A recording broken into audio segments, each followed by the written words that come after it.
PGPMAX information sessions. My name is Narottam Kishore, and I welcome you all to this information session.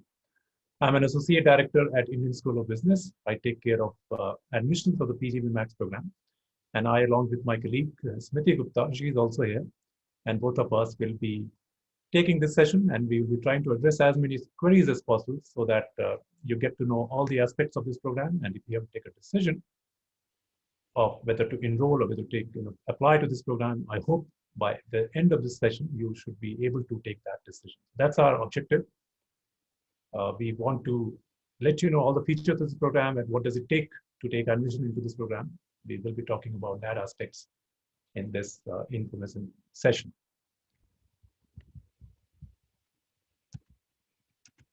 So that's what our objective is. We want to help you understand whether this program meets your needs.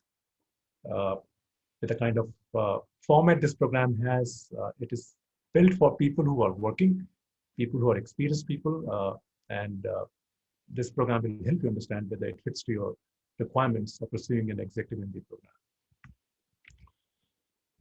It will also help you understand whether you qualify for participation. What are the eligibility criteria to apply to this program or to become a student of this program? We will be talking about what are those eligibility criteria to take an admission into this program. We will be giving you a feel of the program in the sense that we will be talking a detailed aspect of few aspects of the program. So it will be what kind of faculty will be teaching you, what kind of weekly format you will be having this program, what kind of participants will be there in the classroom. You will get an understanding of all those aspects during this presentation. So we hope that by the end of this presentation, you will be able to get a feel of what it takes to be a participant of this program. And we will also be talking about the application process. What does it take to apply to this program, and how you can apply to this program, and what are the things that you should take care while you're applying to this program so that you have a better chance of getting an admission into this program. So we will be talking about that aspect also. But before I proceed, I want to share the structure of this session. What we will be doing is that we will be completing this presentation. This presentation will take around 40 to 45 minutes. And let us complete that presentation. And after that, we will be taking the question and answer session. So please note down all your questions, whatever questions that come to your mind while we are going through this presentation, please note it down. And once we complete this presentation, I will be allowing you to talk, and you will be able to ask me those questions directly, and we will try to answer those as many questions as possible. Although we mentioned that time limit for this session is 6:30, but if there are any more questions, which is extending beyond 6:30 also, we will be available as long as you have any questions for this program. So if it goes for 7:30, we are fine with that. We will try to answer as many questions that you come out with. And our objective is to help you understand each and every aspect of this program. So whatever time it takes, we will be able to address all those queries. So that's how this format of this session is going to be. And that's how we'll proceed. Now, another aspect that I want to talk about is every weekend we conduct this information session. And next weekend that we are conducting is, we call it the CEO story. We invite few PGPMAX alumni, and they will be coming, they will be sharing their experiences of what it took for them to apply to this program, what was the experience as a student in this program, and how their career is progressing after they graduated from this program. So you can just hear directly from those alumni in the CEO story. So if you're available next Saturday, 5 to 6 p.m., we will be sending you a meeting invite link after this session, and you can register in that meeting invite link. And once you register, you will get a link on that in the same way you are for today. So I would encourage you to register for that event so that you get to hear directly from PGPMAX alumni. We will be having 3 alumni in that session. I will be moderating that session, but most of the time these alumni will be sharing their experiences of being a participant, being an applicant, and as well as now they're an alumni. They will be sharing their perspective of how this program helped them in their career growth. So I would encourage you to attend that session, which is happening next Saturday, 5 p.m.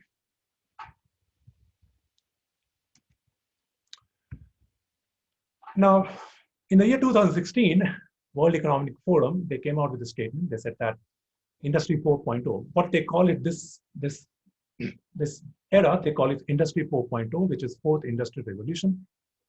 It mentioned that only the nimblest companies will survive. Companies which are able to adapt, companies which are able to, flexible as per the changing scenario. Only those companies will survive and prosper in the market.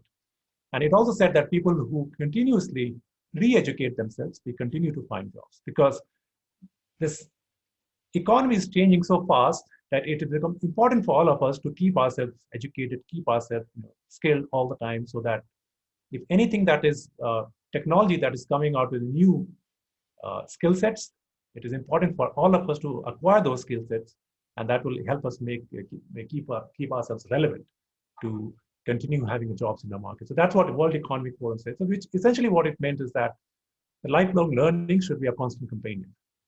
We cannot afford to live in that era that once we complete our education, we are no more bothered about going back to our schools and understanding, learning something new. But what it say the current era, it's all about lifelong learning, and what I will be making a case is that Executive MBA is a stepping stone in your lifelong learning journey. This PGPMAX, which we call it, is Executive MBA program. It's kind of moving towards that lifelong learning journey, and that will help you, to be on that path of lifelong learning. That's what World Economic Forum. So I just want to emphasize the importance of this lifelong learning. It's not that we saying, the World Economic Forum saying, all the industry people are saying that. I hope that will make you convinced that this lifelong learning, it should be a constant companion. Now, if you would have been in the offline session, I would have asked you to guess this place. It's a beautiful place in ISB Hyderabad campus. And this is the heart of the ISB Hyderabad campus, where you would see a lot of people coming here, having a discussion with their peers, friends, having a cup of coffee or a cup of tea with their friends, and trying to build a relation with themselves. This place is called Atrium. And if anybody comes to ISB Hyderabad, this is the most popular place that they associate the campus with. And everybody kind of remember this place whenever they leave the campus. So I just wanted to highlight what campus experience you'll have once you become a student of this program. You will be coming to campus, you will be spending 12 weeks on campus, and that way, this will be an important aspect. This atrium, this building will be an important aspect of your executive MBA journey. And a lot of people spend a lot of time here and try to build lifelong relationships, friendship with their friends and all that. So this is something, a beautiful place on campus. And yeah, once you come to campus, I would encourage you to come to this place and have a interaction with us or to anyone that you would like to, and that will give you a good feel of being a part of the ISB campus. Now, why ISB has a strong reputation? Now, one of the reasons why ISB has a strong reputation is because it's ISB governing board.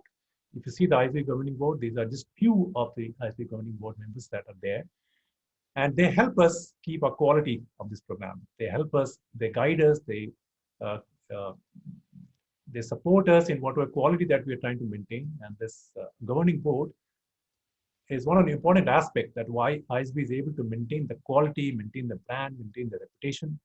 It's because of the top-notch corporate people that are there in the governing board. So that's one of the reasons why ISB is able to maintain that reputation.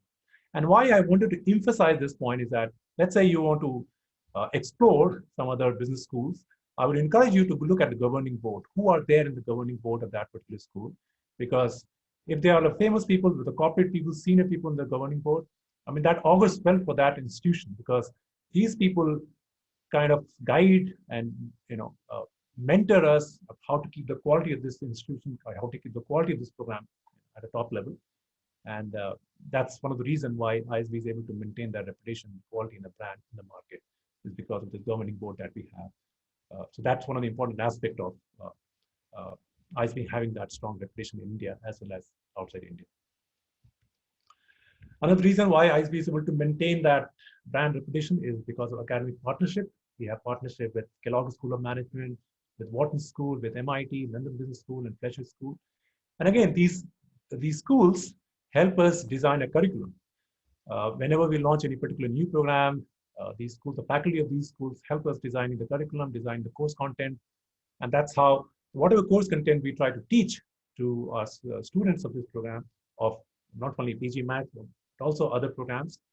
Uh, these schools helps us maintain that the global aspect of business knowledge, and that's how we are able to teach the cutting edge of any management education that any business school teach.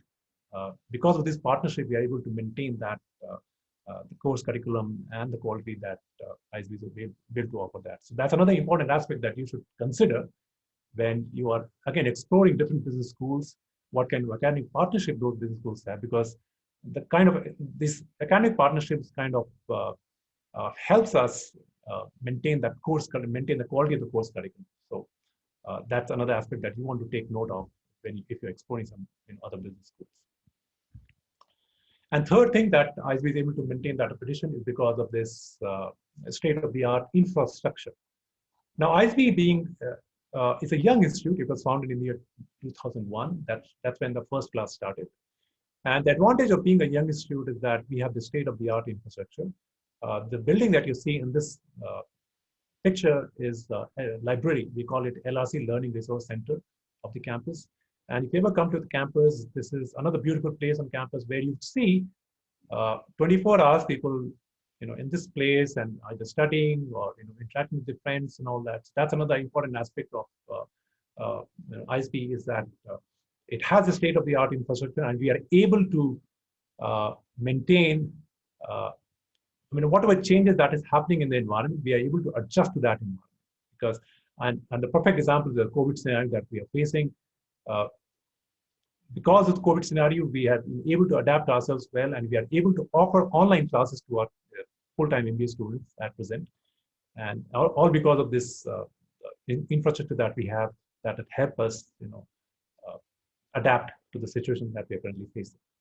Now, I noticed few people are raising their hands. Again, I request you to hold it for the time being. Let us complete this presentation, and after that, I will allow you to talk, and then you can ask me those questions there, and we'll be able to answer all those questions. So just note down all your questions. Let us complete this presentation, and after that, you can ask your questions.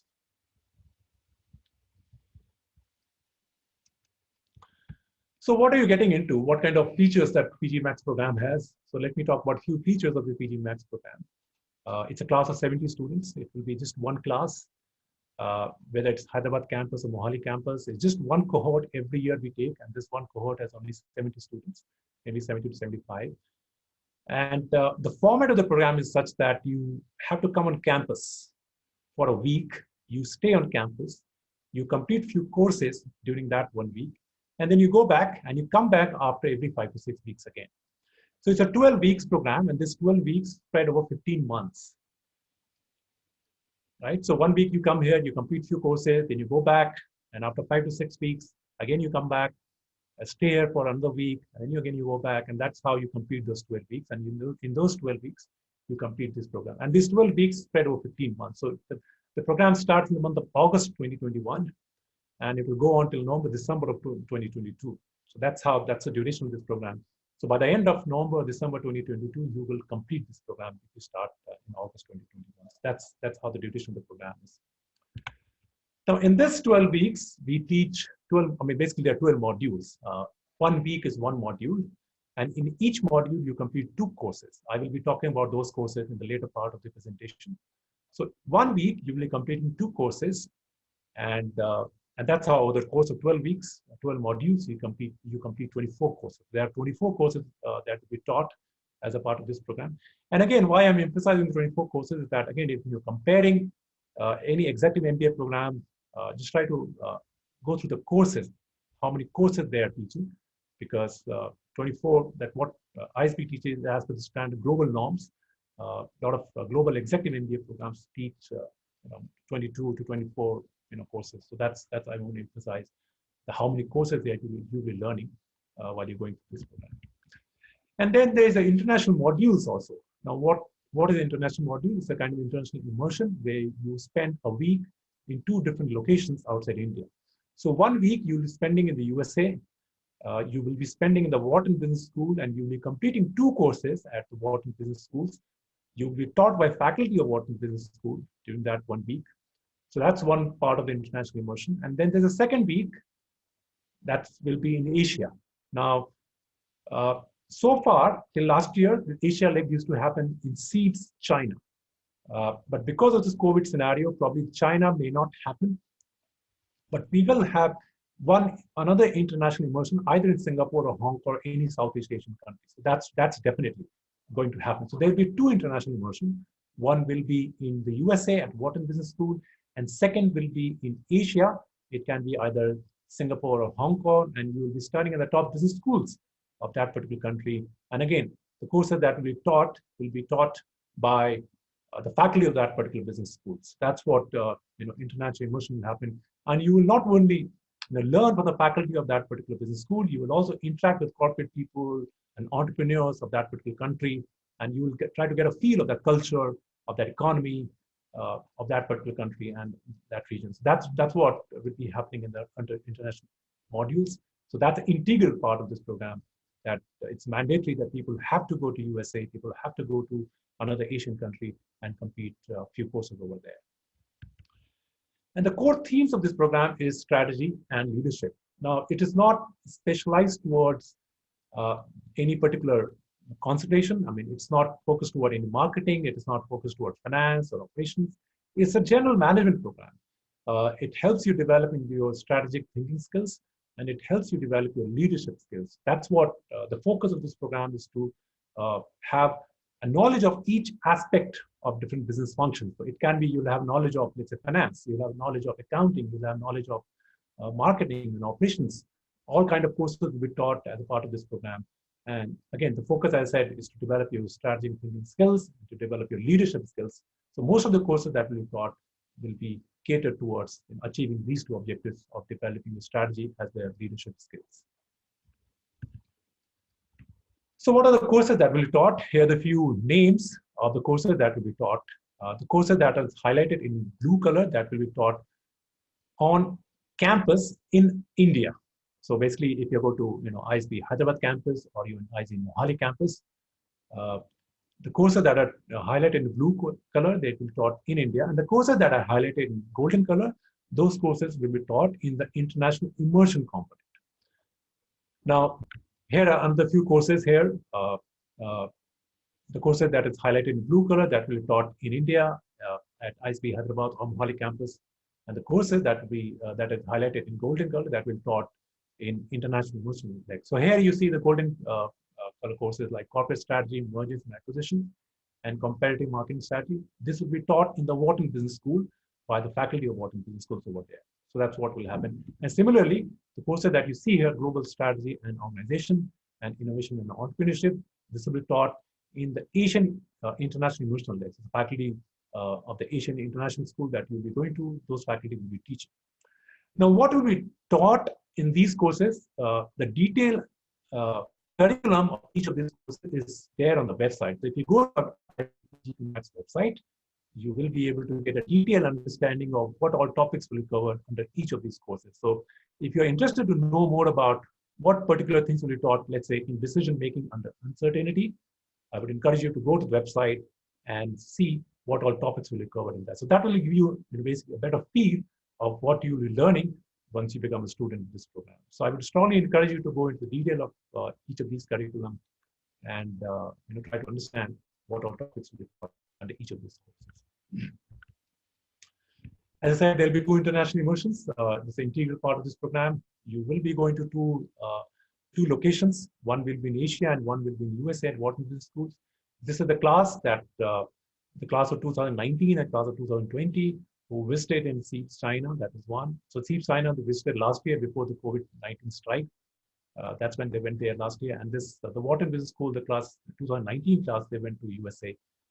Similarly, you will also be going to two business schools. One definitely will be USA, and the second will be in Southeast Asian countries. Now, which Asian country will happen? That will get finalized later, because once we get a hold on this COVID scenario, then we'll be able to make a decision as to which school we will be going in Asian leg. As of now, people were going to China, but China may not happen. But it will definitely happen either in Hong Kong or Singapore. But that confirmation will happen later on.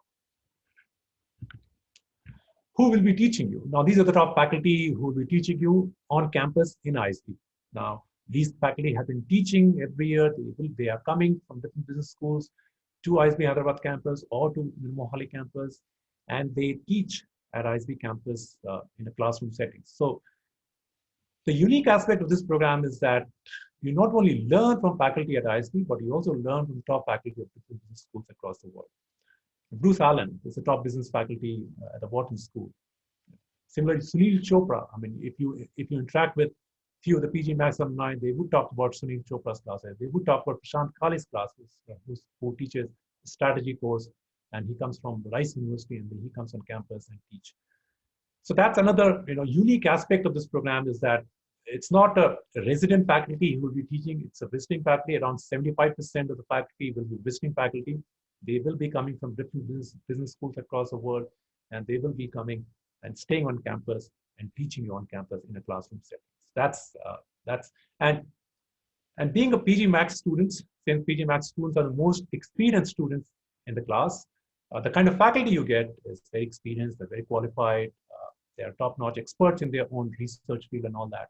But the kind of learning that you have that happen when you attend these process classes, it's a class part, I can assure you that. So you'll have certainly a different kind of feel when you attend these faculties classes. The kind of learning that they give, you take those learning and use that learning throughout your life. So that's very important aspect of this program. The faculty that you bring for this program, they are top-notch, they are quality faculty, and it brings a different kind of experience to the students of the PGPMAX program. Now, what does a typical week look like? As I said, it's a weekly format where you come here for a week, and then you go back, and you again, after 5 to 6 weeks, you come here for another week. So that's how you complete 12 weeks. Now, let's say, typically the classes start on Saturday, 7:30, and we expect you to come on campus by Friday night. You stay on campus, and the classes starts basically from 8:30 or 9 a.m. in the morning. Typically, you start your day with the 7:30 a.m. the breakfast. That's when you start your day, and then you complete two courses over that entire week. So the first half of the day, you'll be studying one particular course. So in this example, we have mentioned marketing, and second half of the day, you will be studying another course, strategy. So that way you complete, over the next 6-7 days, you complete 2 courses, and that's how the typical schedule looks like. Now, if you look at it, the classes gets over in the evening by 4 o'clock or 5 o'clock, but after that, you either have, so let's say on Saturday here, I mentioned that you have speaker sessions, where a few industry people will be coming and they will be interacting with you through speaker sessions. That's another important aspect of this program, that you have industry interactions also, apart from learning from the faculty. There will be industry corporate people coming and taking a session with you. So that's another that's happened in the evening while you're here in that week. Some evening you will be completing some projects. Some evening you will complete some assignments that professors will be giving you. So that's another. You spend that evening, you spend that night completing this project assignment in the nights. That's another that you'll be working on. And of course, you'll be having some career sessions. I will be talking about those career sessions in the later part of the presentation. The idea of these career sessions is to equip you with job search skills, so that if you decide to find a next job, look for the next job opportunities, these career sessions enable you or make you feel confident to find that next job and all that. So those sessions will also be offered when you're here for that particular week. Now you see that there will be exams also, which means that just attending the course is not enough. You have to clear the exams. And if you don't clear the exam, that means you don't graduate from this program. So exams is an important component of this program. Whatever courses that you'll be learning, you have to clear the exams of those courses.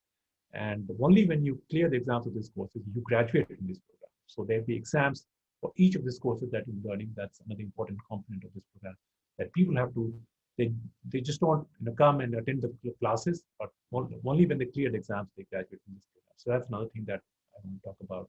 And then typically Friday evening, people leave, and and then after 5 to 6 weeks, you again come back, and that's how your 1 week happens. So I hope it gives you some kind of idea that how your week will look like when you're here as a student.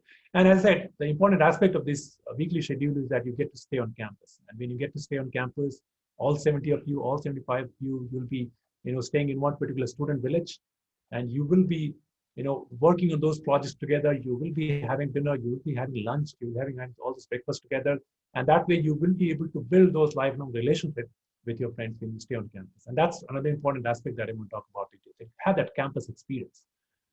You just don't, come and attend the courses. You get to stay on campus, and when you stay on campus, you build your relation with your classmates. You build the relation with the faculty also, because faculty also stay on campus, and that way, the kind of relationship that you build, uh, uh, uh, you take that relationship to your once you graduate from this program. A lot of people cherish the kind of network that they build as a part of this program, and that this weekly schedule that you have, it plays an important role in building that relationship. So I just want to highlight on that. So what kind of pedagogy will be there? I mean, a lot of you will not be studying for a long time. I know, and since the minimum criteria to take an admission into this program is minimum 10 years of work experience, which means that a lot of people would be away from studying for a long time. So it is important for us to tell you what kind of teaching will be available, what kind of teaching will be made to you, and what kind of pedagogy will be there once you become a student of this program. So the first thing will be online preparatory modules. Once you get an admission into this program, we will be giving you some online modules. And these modules are some basic courses such as finance, or let's say accounting, or statistics, or economics. And these are like basic concepts that we expect you to complete that, because these acts as a refresher for you, because you would have studied those things in your undergrad, in your school days and all that. And these online preparatory modules, helps you just, act as a refresher of those courses that you studied in your undergrad and all that. So those will be offered to you, but those will be offered to you before you come on campus as a student. So these will be online module that will be given to you, and you expect to complete that before you start the program. And the reason why we say that you expect to complete that is that once you come into the classroom, the faculty will be teaching you a certain advanced concept. And only when you have knowledge of those basic concepts, you will be able to understand those advanced concepts in a much better way. And that's why we emphasize people to complete those online preparatory modules. So that's one component of this pedagogy that you have. Then you also have pre-course reading material. Before you come to the classroom, we give you a lot of reading material, and we are expected to complete those reading materials before you come to the classroom. Now, why you are expected to complete those reading material? Because the classroom teaching is based on a case study method. Basically, the professor will be giving you some kind of case study, and you are expected to read those case study. And once you read those case study, you come into the classroom, and professor will be coming and starting with a discussion of, let's say, any particular case study, and the main character of this case study took certain decision, why that person took that decision, could he or she would have done a better, some other decision that person could have taken, and it will open for a discussion. And only when you have read those material, you will be able to participate in that discussion in a much better way, right? So that's why it is important for people to finish those reading material before you come to the classroom.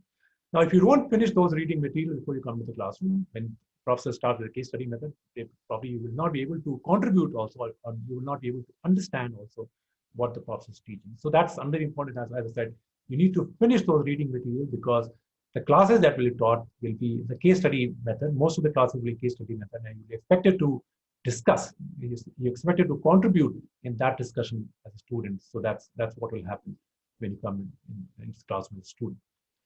And the fourth thing that will be there is a simulation. Simulation is kind of software where you will be, living in a virtual world, and you'll be taking a decision, and you will also get to see the impact of that decision. So basically, it helps you take a decision or improve your decision-making skills, because simulation is a virtual world. It's a software where you take a decision, and you also get to see the impact of the decision, right? So, I mean, there's no loss in that. Whatever decision you take, only thing that you get to see that what kind of repercussion that happened in that discussion. So that simulation is an important aspect of this program also, that you will be going through certain softwares, and you will be taking certain marketing decisions, or operation decision, or finance decision, and all that, and you get to see what kind of impact that you are generating by taking those decisions.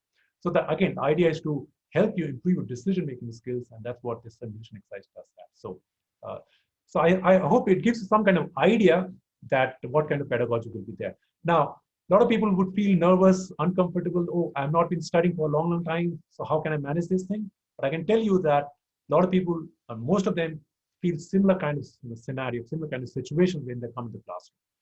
But being a professor, as I said, professor with a top-notch quality professor there in the classroom, they know how to teach their courses to the students who are like 15 to 16 years of work experience and all that. So you don't need to worry on that part. You will be told each and every aspect what you need to study, how you need to study, and all that. And on a weekly basis, you are expected to study around 8 to 10 hours on a per week basis. And if you are able to study for 8 to 10 hours on a per week basis, you will be able to go through this program. I mean, almost everyone is able to graduate from this program, so you need not worry on that part. But yes, if you are consistent, if you are studying on a regular basis, you will be able to get a great learning from this program with the kind of pedagogy that we've taught in this PGMAX. Now we also have career services. The career services, what it means that there will be an executive coach, there will be a guide. This coach or guide will be typically a PGMAX alumni. That alumni will kind of guide you, mentor you, how you're gonna pursue different courses of this program. And also that coach or guide will mentor you in terms of how you want to pursue your career going forward after you graduate from this program. So those will be offered as a part of executive coaching, which is offered in the career services. And there will career development sessions also. Now, what is career development session? These sessions are typically certain sessions that we're conducting, and these sessions can be, networking with PGMAX alumni, or a session with headhunters. They will be coming and talking about how do they go about recruiting people at the top level management. So those sessions will be offered. Another session can be how you should build your resume. Another session can be how you should prepare for the job interviews, or how you should negotiate your salaries and all this. All those kind of sessions will be available to you while through this 15 months program. So that the idea is you should be able to feel confident when you decide to go or look for the next job. And that's what all these career services aimed at, make you equipped with job search skills, so that when you go to the market to find the next possible job, you're confident and you have all the skills necessary to find the next possible job you're looking at. So those kind of services will be offered to you under career services. Now, what kind of diversity will be there in the classroom? Let's say you're in the class of 70 people. What kind of diversity people will represent? I mean, if you see this class of 19, you see people coming from different industries, and that's what we aim at. We try to have a class of representing different industries. We don't want to have a class focused on one particular industry and all that. We deliberately try to create a class of diverse industry people, so that when you have a discussion in the classroom with the case study method and all that, the kind of perspective people bring from different industries, that's another learning that you get from this program. Is that, let's say you come from IT background, you may have a different perspective, but somebody who's coming from, let's say, education background, that person will have a different perspective. And when that discussion happens in the classroom, the kind of perspective you hear from your classmates, people kind of feel that aha moment, that something that they never thought about, and other people bring out those things in the classroom discussions.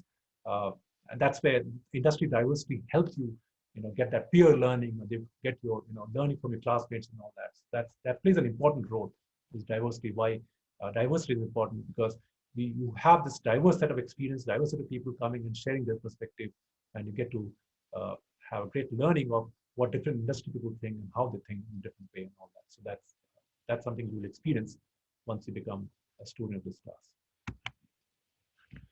Now, as I said, what typical class profile will look, it's a 70 people of 70 participants. The average age of the class will be 40 years. Typically, the range will, around 80% of the class will be ranging from 35 to 45. And again, the average years of work experience around 16. Again, 80% of the class will be around 12 to 20 years of work experience. And there'll be, as I said, 20 or 17 plus industries represented in the class of 2019. In fact, the latest class that we enrolled, we have 20 plus industries representation in the classroom. So again, the industry diversity is there. And it's another important data here. This is pre-executive MBA average salary. So class entering into this, into this program, at the time of entering, the average salary is $251,000. Now this $251,000, it's a purchasing power parity exchange rate. It's not an actual exchange, it's purchasing power parity exchange rate. And if you convert that into Indian rupees, it will come to around 50 to 52 lakhs. That's an average salary of the class entering into this program. That you can get that kind of quality that you have for this class. That experienced people, senior people, they are kind of achievers in their classroom, and it should give you a good feel of what kind of classroom you will be having once you become a student in this program.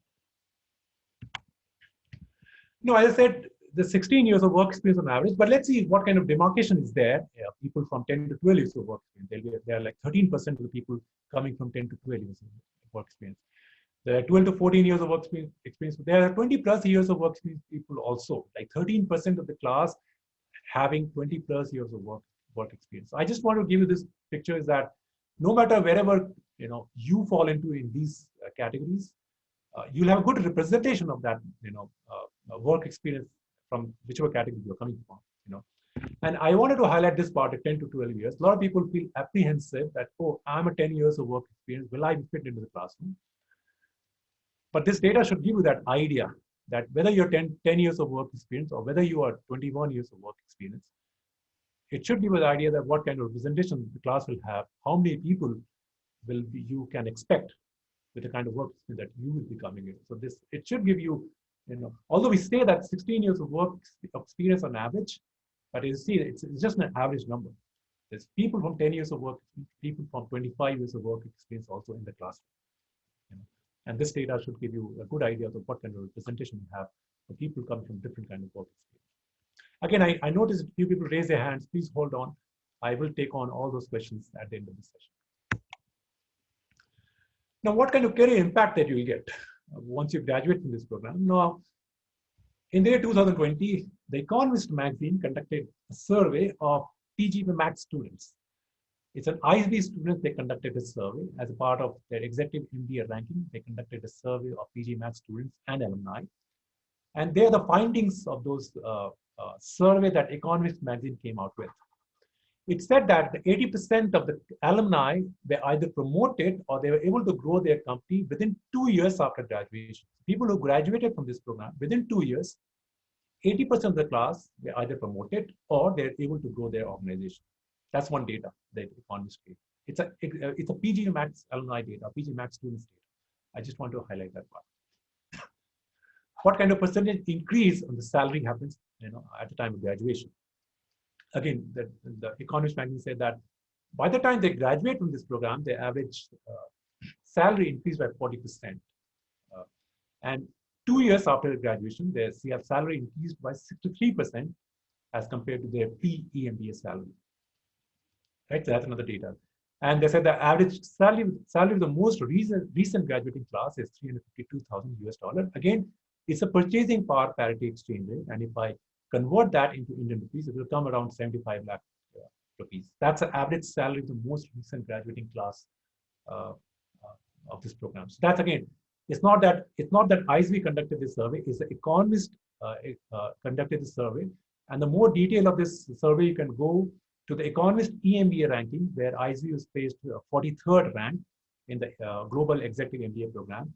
And if you go to that ISB ranking, and if you click on that ISB, you will get other set of data at what kind of insights Economist came out for the students of PGPMAX program, or the alumni of PGPMAX program. So that should give you a good kind of idea of what kind of career impact will have once you graduate from this program. So I thought a lot of people have that question, that how my career is going to progress, what kind of ROI I will have, and all that. I hope this data should give you some kind of idea that how your career can progress once you graduate from this program. Now let me talk about few of the alums, how they progressed, how their career shaped up after graduating from this program. So Dr. Mahesh Doshi, he was in PGPMAX founding class which started in 2011. At the time of entering the class, he was the executive co-chairman of the Society for Emergency Medicine India, but currently right now he's the CEO of Apollo Home Healthcare Limited. We have Snigdha Ghosh Ray. At the time, she was PGPMAX class of 2015. When she joined, she was an associate vice president at ADP Private Limited. Right now, she's a senior director at PayPal. Vajanti Mala, at the time she entered in the classroom, she was senior manager at PwC. Right now, she's a partner at BDO India. BDO is another accounting consulting firm, and she's a partner over there. And then we have Firoz Muhammad. He's from class of 2013. At the time when he entered in the classroom, he was senior vice president of Hitachi Consulting. Right now, he got promoted within his organization. He's a CEO at Hitachi Consulting, and currently he's in US. So he's another alumni. That way, there are a lot of alumni who has done well. I just want to highlight few alums whose career have progressed really well, after graduating from this program. I also want to talk about the startup incubation arm of ISB. A lot of people have this interest of entrepreneurship. So they ask, well, what kind of support ISB provides in terms of their entrepreneurship journey and all that. So ISB has the startup incubation arm. We call it as D Labs. D Labs is in Hyderabad. And then we have this AIC, Atal Incubation Center, AIC, that's in Mohali campus. Now, these are the incubation arm of ISB, and the objective of these incubation arms to help entrepreneurs prosper. They basically, it's a kind of platform there where entrepreneurs come together, the venture capitalist firms come together, the faculty come together, they conduct a lot of sessions, they conduct a lot of seminars, they conduct a lot of workshops. So as a student or as an alum, you can come, you can be a part of these D Labs or AIC, and you can be part of these sessions, seminar or workshop, and try to get an understanding of how to grow your market, how to build your company and all.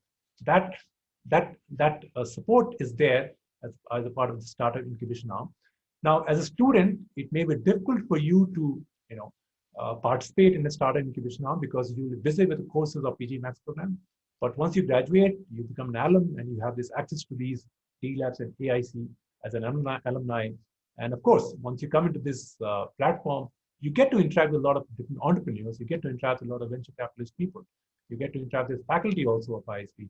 And that way you discuss your ideas and you get some suggestions and some kind of feedback on your ideas. And that way you can refine or you can adapt your ideas and take it to the next level and all that. So those kind of resources you can use once you associate yourself with ISB as a student or as an alumni. Now, here are a few PGPMAX alumni entrepreneurs. We have Rajani Kasu. She was, when she joined, she was enterprise architect at Verizon Wireless, but right now she started her own firm, Zippy's into rental car servicing. And currently she's the CEO and co-founder of that Zippy's rental service. We have Manav Gaur. When he joined, he was a founder and CEO of Monosat Consulting. Monosat Consulting based in Hyderabad, a software consulting firm. And after he graduated, he was able to scale up his business. And now he's able to expand his business, not only in India, but outside India also. And he has a lot of clients out in India. So that way, he has scaled his business after graduating from this program. We have Neily Mathura. She was a senior advisor at Dasra when she joined this program. But right now, she started her own NGO firm. It's called Sakrata Foundation. And she's the founder and CEO of that NGO firm, Neily Mathura. And then finally, we have Harsh Singh. When he joined, he was technology lead at Accenture. But after graduating, he started his own firm, and it's called Clean Advisors, again into software consulting. And right now, he's a founder and CEO of Clean Advisors. That's another entrepreneurs, another example of entrepreneurs who have changed their career after graduating from this program. And again, there are a few more examples of PGPMAX alumni: Meher Afroz, Dilip Kumar Khandelwal, Shikha Bagai, Kamal Gain Chintan. They are all PGPMAX alumni, and they are like the top global positions in India and outside India and all that. So that's you get access to that as ISB alumni network. What I'm trying to emphasize that. So once you graduate from this program, it's not that your relation with ISB kind of ends. You become a part of this alumni community. Right now, our alumni community is 11,500 plus alumni. People are there in ISB alumni network. We have 550 plus CX and top leadership people in the alumni community. Around 79% in India and 21% outside India. We have 14 chapters, and these chapters are based on different cities. So we have chapter based in Hyderabad, chapter based in Delhi, Mumbai, Bangalore, in New York, London, Singapore. And whichever chapter you are part of, these chapters keep organizing a lot of events for the alumni of that particular city. And you can participate in those alumni events and kind of get to know not only PGPMAX alumni, but you also get to know alumni of PGP or other programs that we have. So that way, your networking and your connect with ISB continues once you become a part of that particular chapter. And whatever event this chapter conducts, you can attend those events and try to build your network and community through this platform. And finally, we have this 11 special interest groups. These special interest groups are based on certain industries and functions. So these SIGs, let's say SIGs are kind of, let's say, automotive SIGs, or can be IT SIGs. So these industry-specific SIGs are there, and they keep organizing a lot of events again. And whichever interest, whichever industry you're from, there would be certain SIG of that particular industry. And you can be part of those events that they conduct, and that way, so there'll be some faculty who will be teaching or taking a session. There'll be some alumni from that particular industry. The alumni will be sharing his or her perspective. So you can attend all those sessions, and again, that lifelong learning will continue even when you graduate from this program, when you become part of these chapters or SIG group, special interest groups. So that's what ISB takes pride of having a very vast and extensive alumni community that we have across the world. And that's what happens. So once you become alum of this community, this lifelong learning continues. You have this networking platform. You get to know people of different programs. You get to know people of different batches through different networking events. You also have this career support services where you get access to alumni job portal. You also get access to ISB executive network. You get to know people working in different industries. You have access to those alum portal also. Through that alum portal, you can get to know any particular alums, where that person is working, and what is that person's contact number. You can reach out to those people through the alum portal that you'll have access to. That way you can reach out to any particular person in any industry through this platform. And of course, you'll also get access to the ISB latest thinkings, because ISB keeps organizing a lot of webinar series where faculty of ISB or even visiting faculty, they keep taking certain sessions, and as an alum you can participate in all those sessions and get to know what is the latest trend happening in that particular industry and function. That those things will be again available to you once you become alumni of this program of ISB. Now, one thing I want to talk about is sponsorship. Now, a lot of people have this misunderstanding that if my company is not sponsoring, maybe I'm not fit into this program. That kind of myth that a lot of people have. I wanted to break that. And the reason why I wanted to bring this slide is that a lot of people come to me and say, oh, they assume that majority of the people in the classroom are company sponsored. This is their assumption. But the reality is very few people are company sponsored. If you see, this is the global data. It's not India data, it's not PGMAX data, it's a global data. And this what data is, it shows that globally, the percent of students receiving full financial sponsorship from their organizations it's going down. In 2015, it was 21%. In 2019, it's 15%. It's going down. The trend is going down. Across the world, the companies is not sponsoring their employees to participate in the PGMAX or Executive MBA program. The trend is going down, and the same trend is happening in PGMAX program also. And I want to break, as I said, I want to break that myth that if you think that a lot of people participate in this program is sponsored by the organization, the reality is only 15% of the PGMAX class students are sponsored by their organization. The rest of them all fund on their own. Similarly, if you see another chart, which is the right side, percent of students receiving partial financial sponsorship is also going down. In 2015, it was 35%. Right now, it is 31%. In 2019, it's 31%. So again, I'm kind of re-emphasizing the point is that if you're expecting your company to sponsor you, probably, as I said, globally the trend is going down. Even in India, we see that trend. The same thing is happening. Companies are not sponsoring organizations to participate in this program. But despite that, if you see, this is the important slide here. Despite that, the demand for executive MBA program is going up. If you see in 2015, the average application of any program is 76. It's a global average number. In 2019, every year it has gone up. Right? It was 2015 was 76, and right now it is last year it was 100. So as I said, I was saying that despite companies not sponsoring, people prefer this format. People like this format, and that's the result. The average application that institutes are receiving from this program is going up. So that kind of gives you some idea that it's a popular program. It's a format a lot of people prefer. I mean, they don't have to leave the job. They continue working, but at the same time, they can attend an MBA equivalent program and all that. So that's the form a lot of people are preferring. And if you see this right-hand side, snippets from Financial Times article, it says that more than 200 institutions across the world now offer executive MBA program. It's such a huge demand of this program is that a lot of business schools have now started offering this kind of program. It says that 65% of schools, the demand for executive MBA program either remains stable or it is growing. So a lot of people are reaching out to those schools and applying to the programs that those schools are offering. And the third bullet point, that's the important one. If you see the full-time 2-year MBA program, the demand for the full-time 2-year MBA program is going down, but the demand for the executive MBA program is going up. People don't want to go into a 2-year full-time MBA program.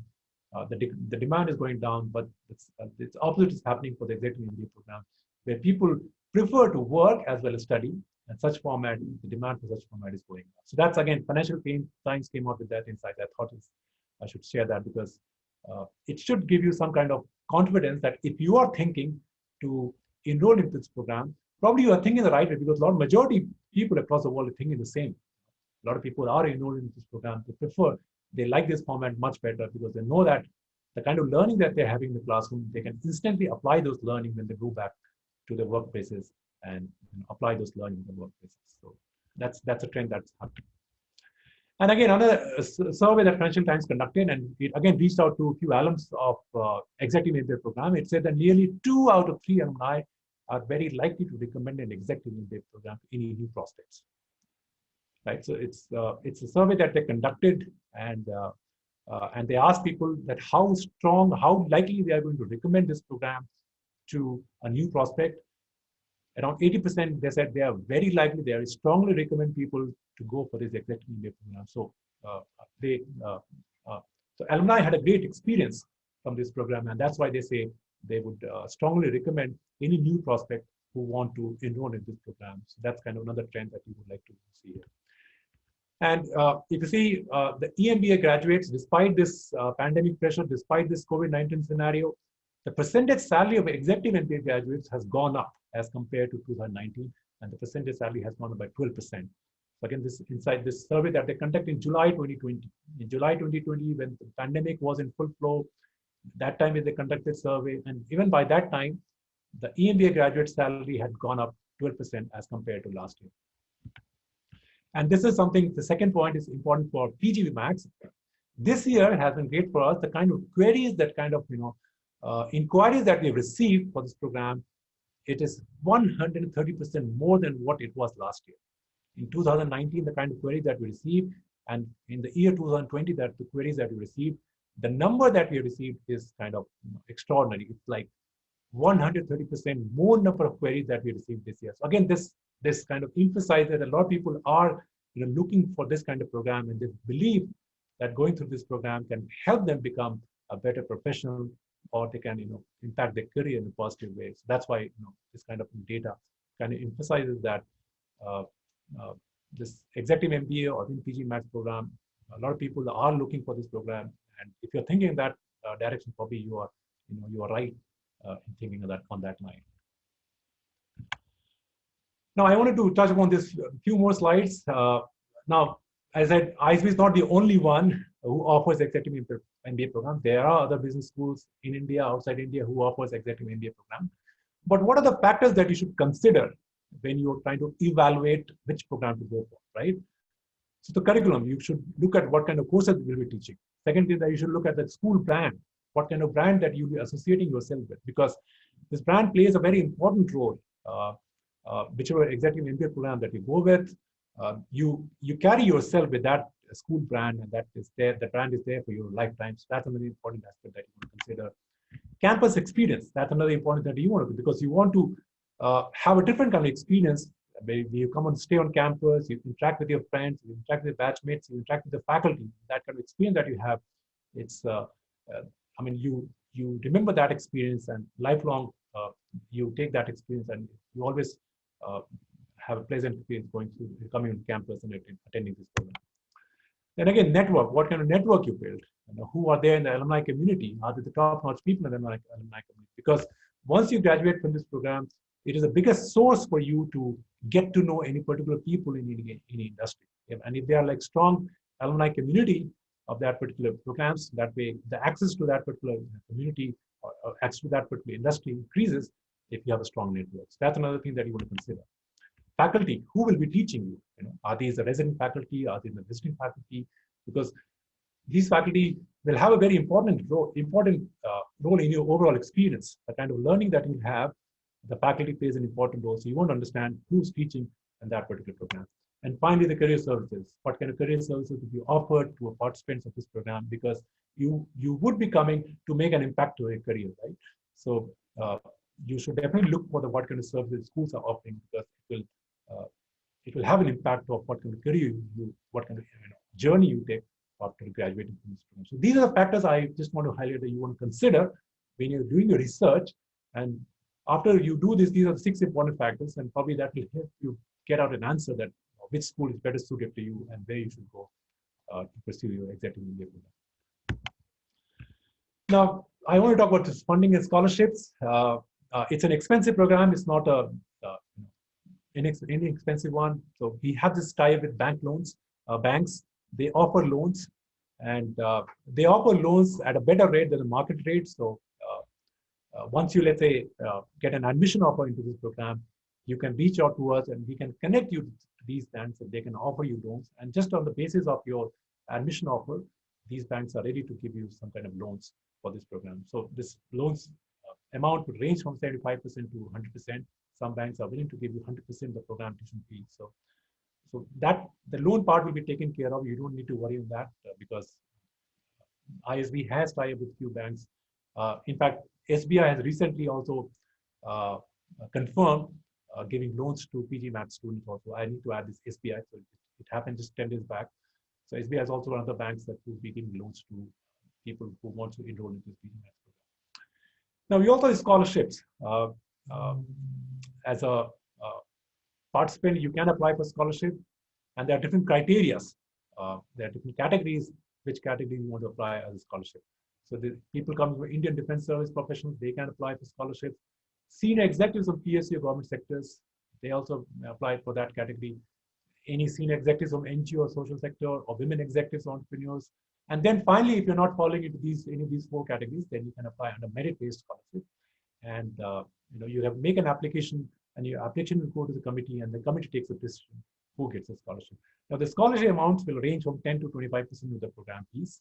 And once you apply, at the time of the admission offer, you are told whether you get that scholarship or not. So that's another thing that you can look forward to as a part of applying to this program. The scholarship is an important aspect.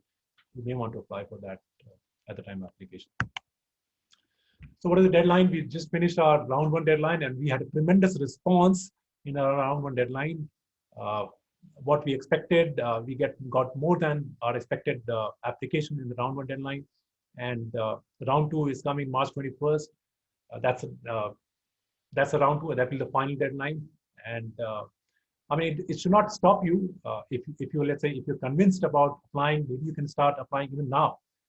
Right now, round 1 application is in process, and you can apply right now itself. And that way, your process, your application can be processed quickly, and within a month, you can get to know your results and all that. So if you want to apply, you can apply now. But yeah, the last date is March 21st, and after that, we will close the application cycle for the class, which will start in August 2021. So that's the final deadline that we have for the round 2. What is that is needed? As I said, you need to have bachelor's degree once you're applying, because we will be asking you to upload the bachelor's degree. You need to have academic transcript or your mark sheet that you have. We will be asking you to upload that academic transcript also. Maybe your CV or LinkedIn profile, because again, that thing you need to upload that on your application. And then these are 2 things that you need to work on is essays. As a part of application, we ask 2 essays, and you need to write those essays. It's 300 words essay, and basically these essays try to understand the motivation of that particular person, why that person tried to get into this program, and how this program is going to benefit that particular person. So that's we try to understand from these essays. And the second thing that we try to understand from these essays is that whether the person has the problem-solving skills. Because once you go at the senior manager level, it is important that you need to have the problem-solving skills. And that's another thing that we assess. So if you go to those applications of PGPMAX program, these are 2 essays that you will be asked to write about. And what you write, it basically helps us understand the motivation and the problem-solving skills of that particular candidate. And we also ask for references. We also ask for recommendations. So again, you need to choose 2 people who can write your references or can write your recommendations. So you just need to find out those 2 people. And once you put in their detail, then we send them an email, and uh, they have this recommendation form, and they just fill that form, and that way we get that recommendation from them. And then you need to have minimum 10 years of work experience to be eligible to apply to this program. And now this minimum 10 years, you need to have 10 years of work experience by the time July 2021. So by July 2021, if you are completing 10 years of work experience after graduation, after your graduation, that means you are eligible, you can apply to this program. So there are two things that is required. We need to have a bachelor's degree. And second, you need to have 10 years of work experience by July 2021. If you complete that, then you are eligible, you can apply to this program. Anyone who's less than 10 years of work experience by July 2021, they are not eligible to apply to this program. So whenever you complete those 10 years, then you can apply to this. So it's, as I said, it's a program for senior executives, and that's what the minimum criteria is, 10 years of work experience. So what is it that you need to look into? Maybe if you want to discuss your profile, although it is not mandatory, you can share your CV or your LinkedIn profile with us.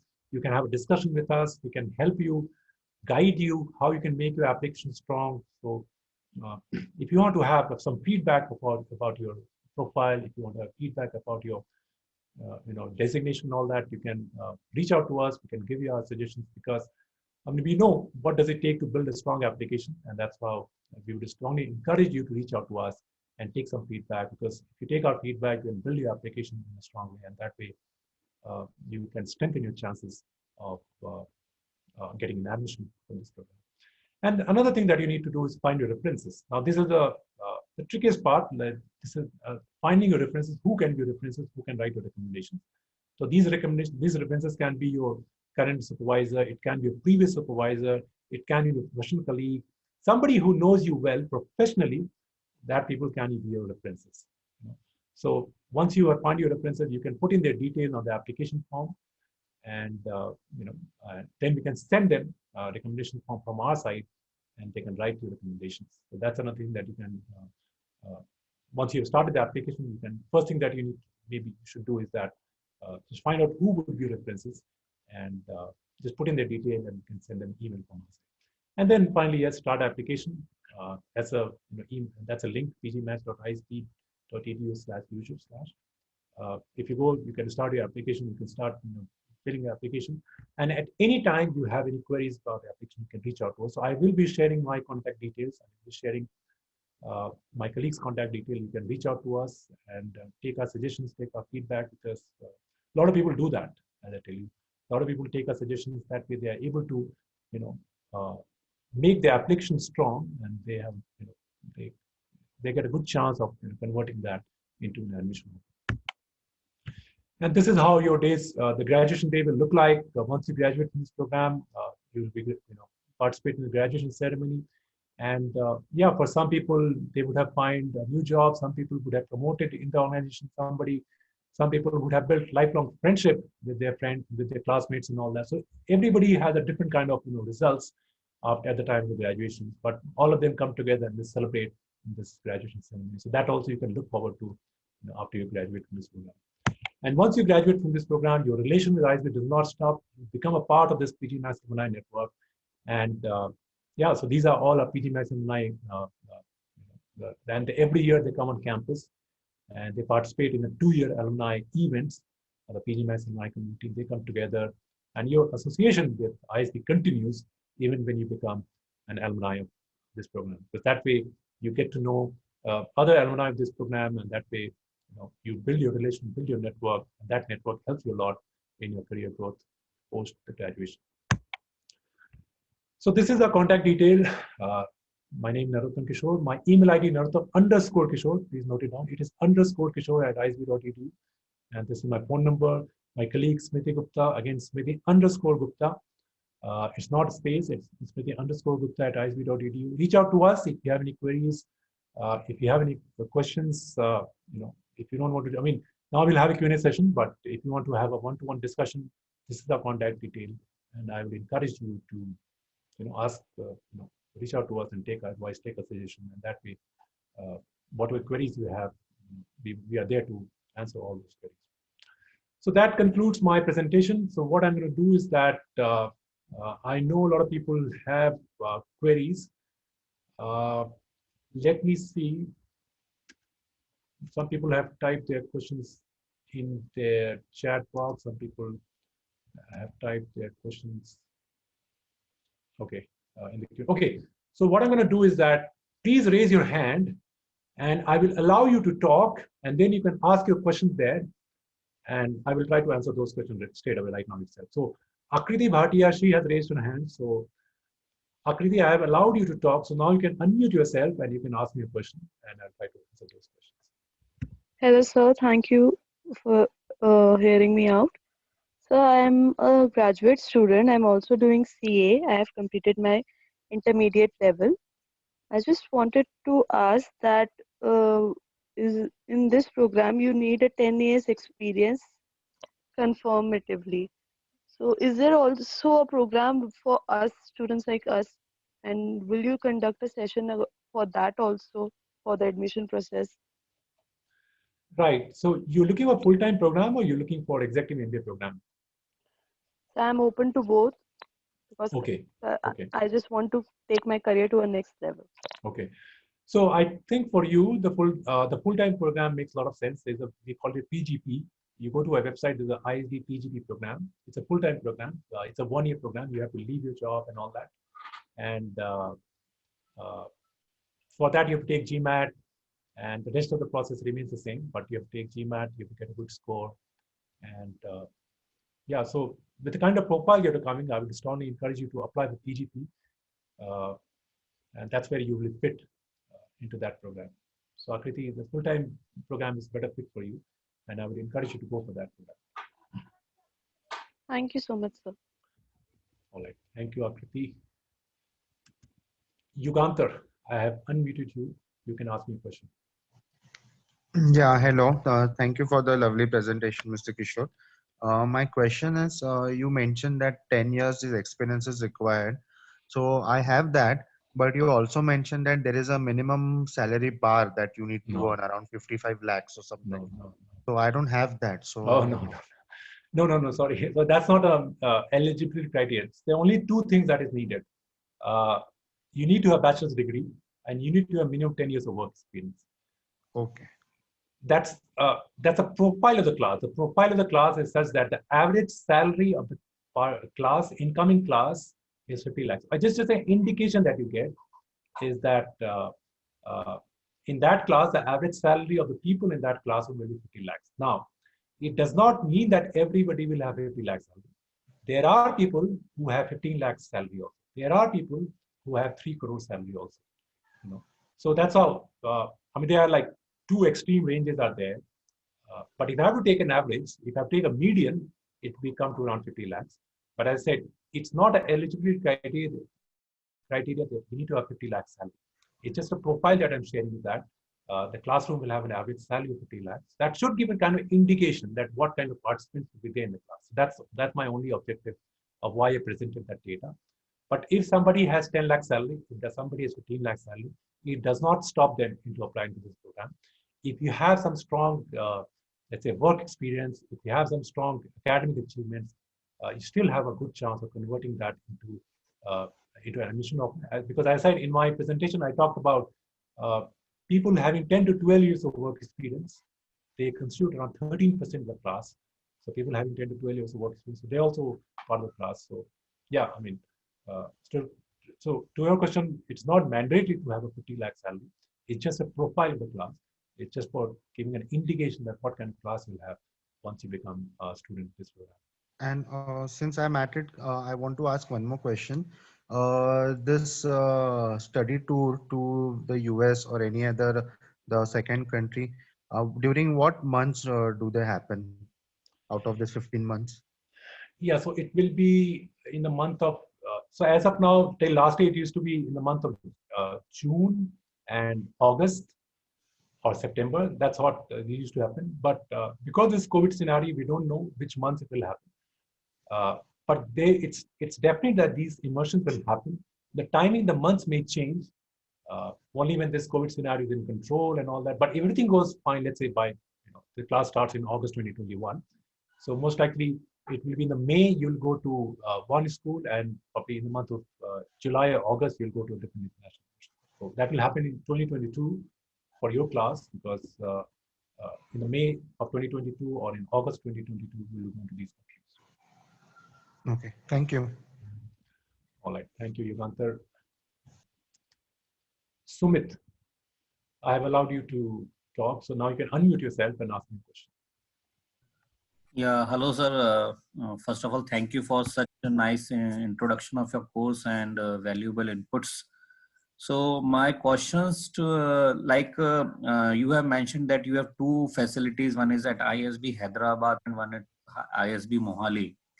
So if any participant joins, so does he or she has flexibility to attend the class from both the centers, or it will be it can be managed from only one center? It can be managed from only one center. It's just one cohort. There's one cohort of 70 or 75 people. They will be having classes either in Hyderabad or in Mohali. Wherever the class will happen, you will get to know 2 to 3 months in advance, and you are supposed to come to that campus. So you don't have any option. So let's say the class is happening in Hyderabad, you have to come to Hyderabad. If the class is happening in Mohali, you have to come to Mohali. There's no option that you can attend those classes either from Hyderabad or Mohali, because it's just one cohort, and this cohort, study together, and they travel together, everything they do together. So wherever this cohort is meeting, the students have to come there. So the next question in that aspect. So if you say that the class is operating from Hyderabad, does it means they are not fixed schedules? Which class is going to be from Mohali and which class is going to be from Hyderabad at this moment, if I've understood correctly? Yeah. So at least this schedule is there, in the sense that when will that class happen? That schedule is there. We can share that schedule. You can reach out to me. We can share that when that class will happen. But where that class will happen, yes, it is not fixed. But you'll get enough time. You'll get maybe 3 months advance notice that if that, let's say, a class which will happen 3 months later, you'll get that notice that if this class is happening in Hyderabad, if that class is happening in Mohali, so that you can plan accordingly, much in advance. So those indications, those information we share to you much in advance, wherever that class is happening. Okay. The second question in that aspect. So I'm in middle management. So the experience I'm having of approximately 15 years. So middle management is not eligibility criteria or something like of that. Top management. No. So I mean, see, in the class, typically around 50% of people are the middle management. Okay. So if you are in middle management, don't have any kind of apprehension that, oh, I'm a middle manager, will I be fit into the classroom? As I said, 50 to 60% of the class are in the middle management. I mean, yes, this class is meant for people, the senior executives. So this can be like anybody can come to senior. The idea is to what kind of work experience you have. I mean, do you have this experience of managing people? Do you have this experience of leading a project? These kind of experience, if you have, then you have a good chance of converting that application into admission. So basically, I do not have any kind of management experience at this moment because I am individual contributor. But leading a project, definitely 1 or 2 projects I have led the company. Yeah. So that's what. The third most important thing, actually, I have not gone through the website, and I do not know the expenditure for this particular course. So can you please give me a tentative idea of the amount of course? Yeah, so the fee of the program is 39 lakhs plus tax. So if you add tax of the 18% of GST, it will come around 46 to 47 lakhs. And this amount is to be paid in 4 different installments. Okay. So this, let's say, once you get an admission, you can pay that amount in 4 different installments. So each installment will be around 10 to 11 lakhs. And that's spread over like one year, those 4 installments.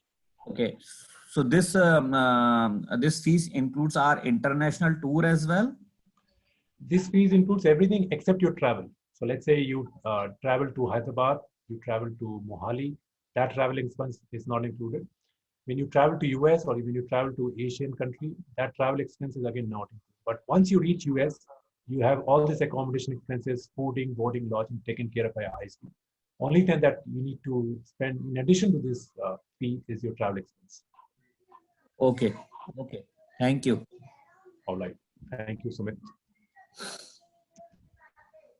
Priyanka, I have allowed you to talk. You can ask me a question.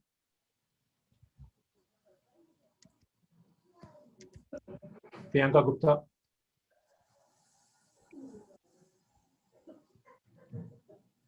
Okay, Priyanka Gupta is not so.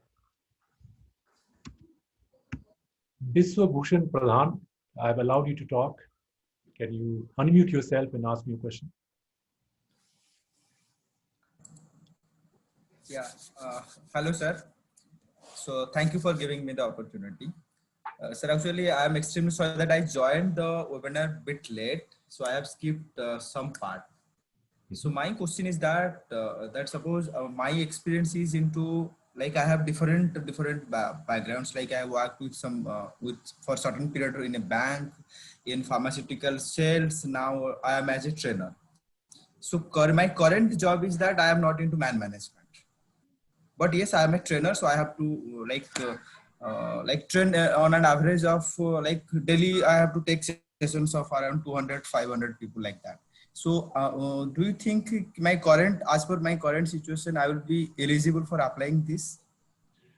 Yeah, as I said, I mean, everybody is eligible. You need to have only bachelor's degree. You need to have minimum 10 years of work experience. If you fulfill these two, you are eligible to apply. Now, to your second question, do I have a strong chance of converting that, or getting an admission offer into this program?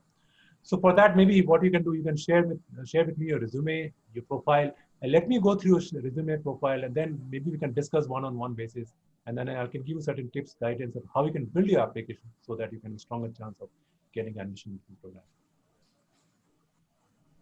Okay, sir. Okay, thank you, sir. Yeah. Thank you.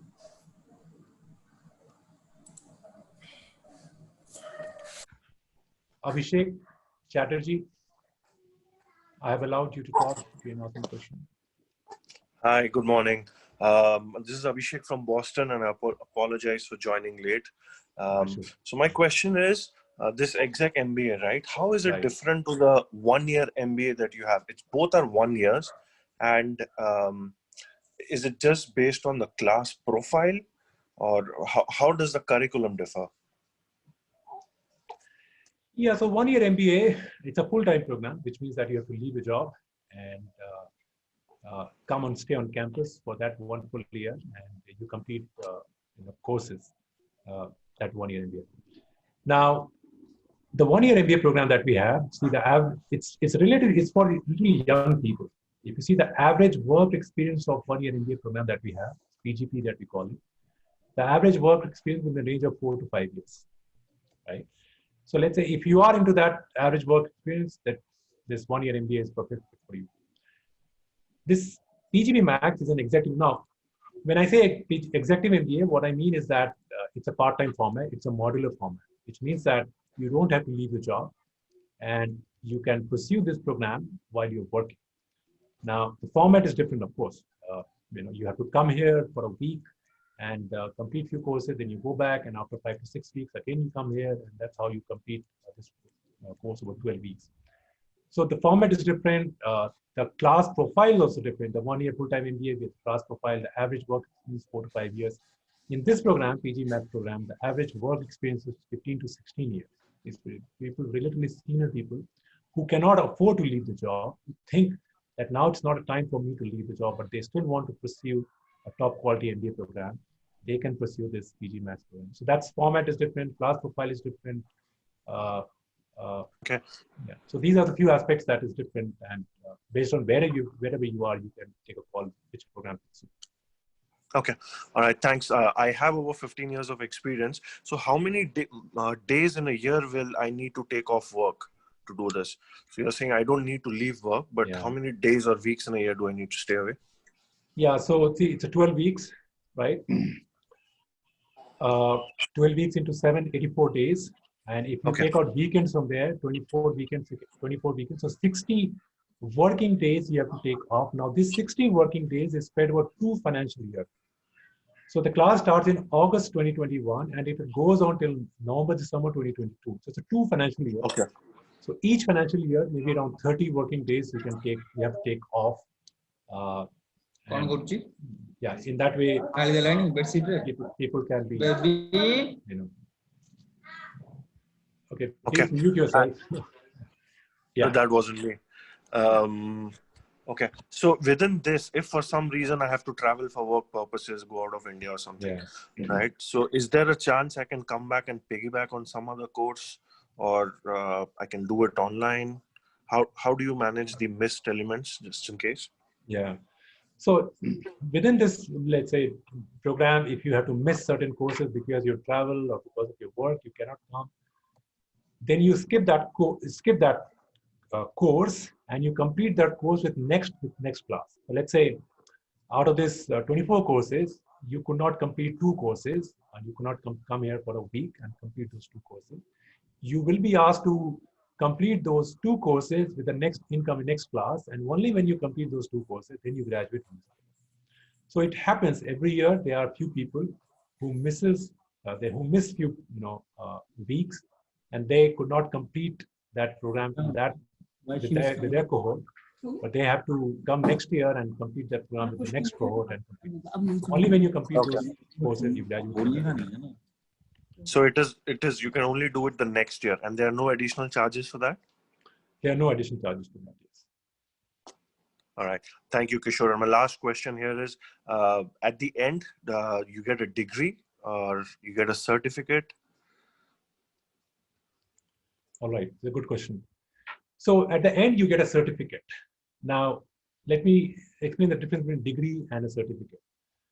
Whatever certificate that ISB gives, or whatever, it's all certificate. Even full-time MBA program is a certificate. Even whatever programs that we offer, it's a certificate. And the reason why we say it's a certificate because ISB is not recognized by government. And that is the reason why we cannot offer a degree. But the course is very much like a degree. Although the certificate that you get, we cannot call it a degree, but it's a degree equivalent program. Now, what qualifies as a degree equivalent program? And how is it different from a certificate? So let me emphasize that part. Any course where there is an entry criteria, I mean, it's not that anybody who can come in and get an admission into this program, or any course where you have examination, basically those are like degree courses, right? So it's not that you come into this program, you attend the classes and you get a certificate, right? That a lot of executive education program has that. You come into this program, you attend the courses and you get the certificate, right? In this program, PGPMAX, you apply, and there's no guarantee that you'll get admission to this program. So there's a, some kind of entry barrier over there. So there you have to qualify certain aspects, and only when you qualify certain aspects, you get an admission to this program. Now, once you get an admission to this program, then you have to go through the exams, right? Only when you clear those exams, you get that certificate. So these are like features. What are the features of a degree? These are the features of a degree, that there's an entry barrier is there. And even by graduating, you have to go through the exams. So in terms of substance, it has a substance of a degree, but just because ISB is not recognized by government, we cannot call our certificate a degree. We call it a certificate, and this certificate is recognized with the corporates, industry people, and they value that a lot, and we take pride in that. So that's what the difference between it's a degree and certificate. But yes, whatever certificate we issue, it's all certificate. It's not a degree. But it's a degree equivalent program. So if you compare with the features of degree programs across the world, it is very much equal to a degree equivalent program. Okay, thank you. All right, thank you, Abhishek. Shraddha, you want to ask a question? Yeah. Am I audible? Yes. Yeah, I wanted to add on to the same question that Abhishek asked. So your website basically says for the PGP, the 1-year full-time program, it's mentioned that the professional experience is between 2 to 20 years. Right. That's what I read, right? Correct. So how is the learning curve going to be different for an executive MBA if I'm applying with, say, like 15, 20 years of experience? or and versus like, you know, the learning experience in the executive MBA, because since both criteria sort of overlap. Correct. Yeah. Correct. So the PGP, the full-time program, as I said, the average work experience of the class will be 4 to 5 years, right? In the classroom, when you say in that PGP full-time program, a lot of people will be relatively junior to you. A lot of people will be very junior, right? If you're coming from 15 years of work experience, and when you sit in the classroom, you would see around 90% of people having average work experience of 4 to 5 years. So the kind of connect that you will build, maybe not that strong, that connect you will have with those people, vis-a-vis the connect that you will build with PGMAX class, right? PGMAX class, the average work experience 15 to 16 years. The kind of connect you will build with that class will be, you know, much stronger and much richer, because you will be able to connect really well with the people of the PGMAX. So the kind of learning that you will have with that PGMAX class people will be much better than PGP, because, you know, as I said, in PGP, if you go, maybe you may not feel inspired because a lot of people will be younger to you, a lot of people will be junior to you. But if you come to PGMAX, you will have that inspirational feeling because a lot of people will be senior to you and of your same level, and they'll be achievers. So that itself, the kind of peer experience you'll have, that's an important component of this program. Okay. That is one. Also, the faculty that PGMAX will be teaching, they'll be much experienced, superior than PGP, because as I said, the PGP, the younger, people are there. So there'll be, experienced faculty in PGP as well as relatively younger faculty in PGP. But PGPMAX, all faculty will be very experienced and senior, and they have a good command of their knowledge in that aspect. So again, the kind of learning that we'll have in PGPMAX will be, much better, because the kind of faculty that we're teaching you will be very senior and very experienced. So these are the few things. But of course, I mean, again, a lot of people with 15 years of experience, they say that, oh, maybe for them going to a full-time MBA program, kind of they have missed the bus because now they cannot leave the job and all that. So that's why people prefer having this PGMAX program while they continue working in this program. All right, thank you. All right, Shweta. Amardeep, I have allowed you to talk. You can unmute yourself. Amardeep Singh Gill. Hello, can you hear me? Yes, Amardeep. Go ahead. Yeah, hi Narottam. That was a very nice presentation which you made. So thanks for that.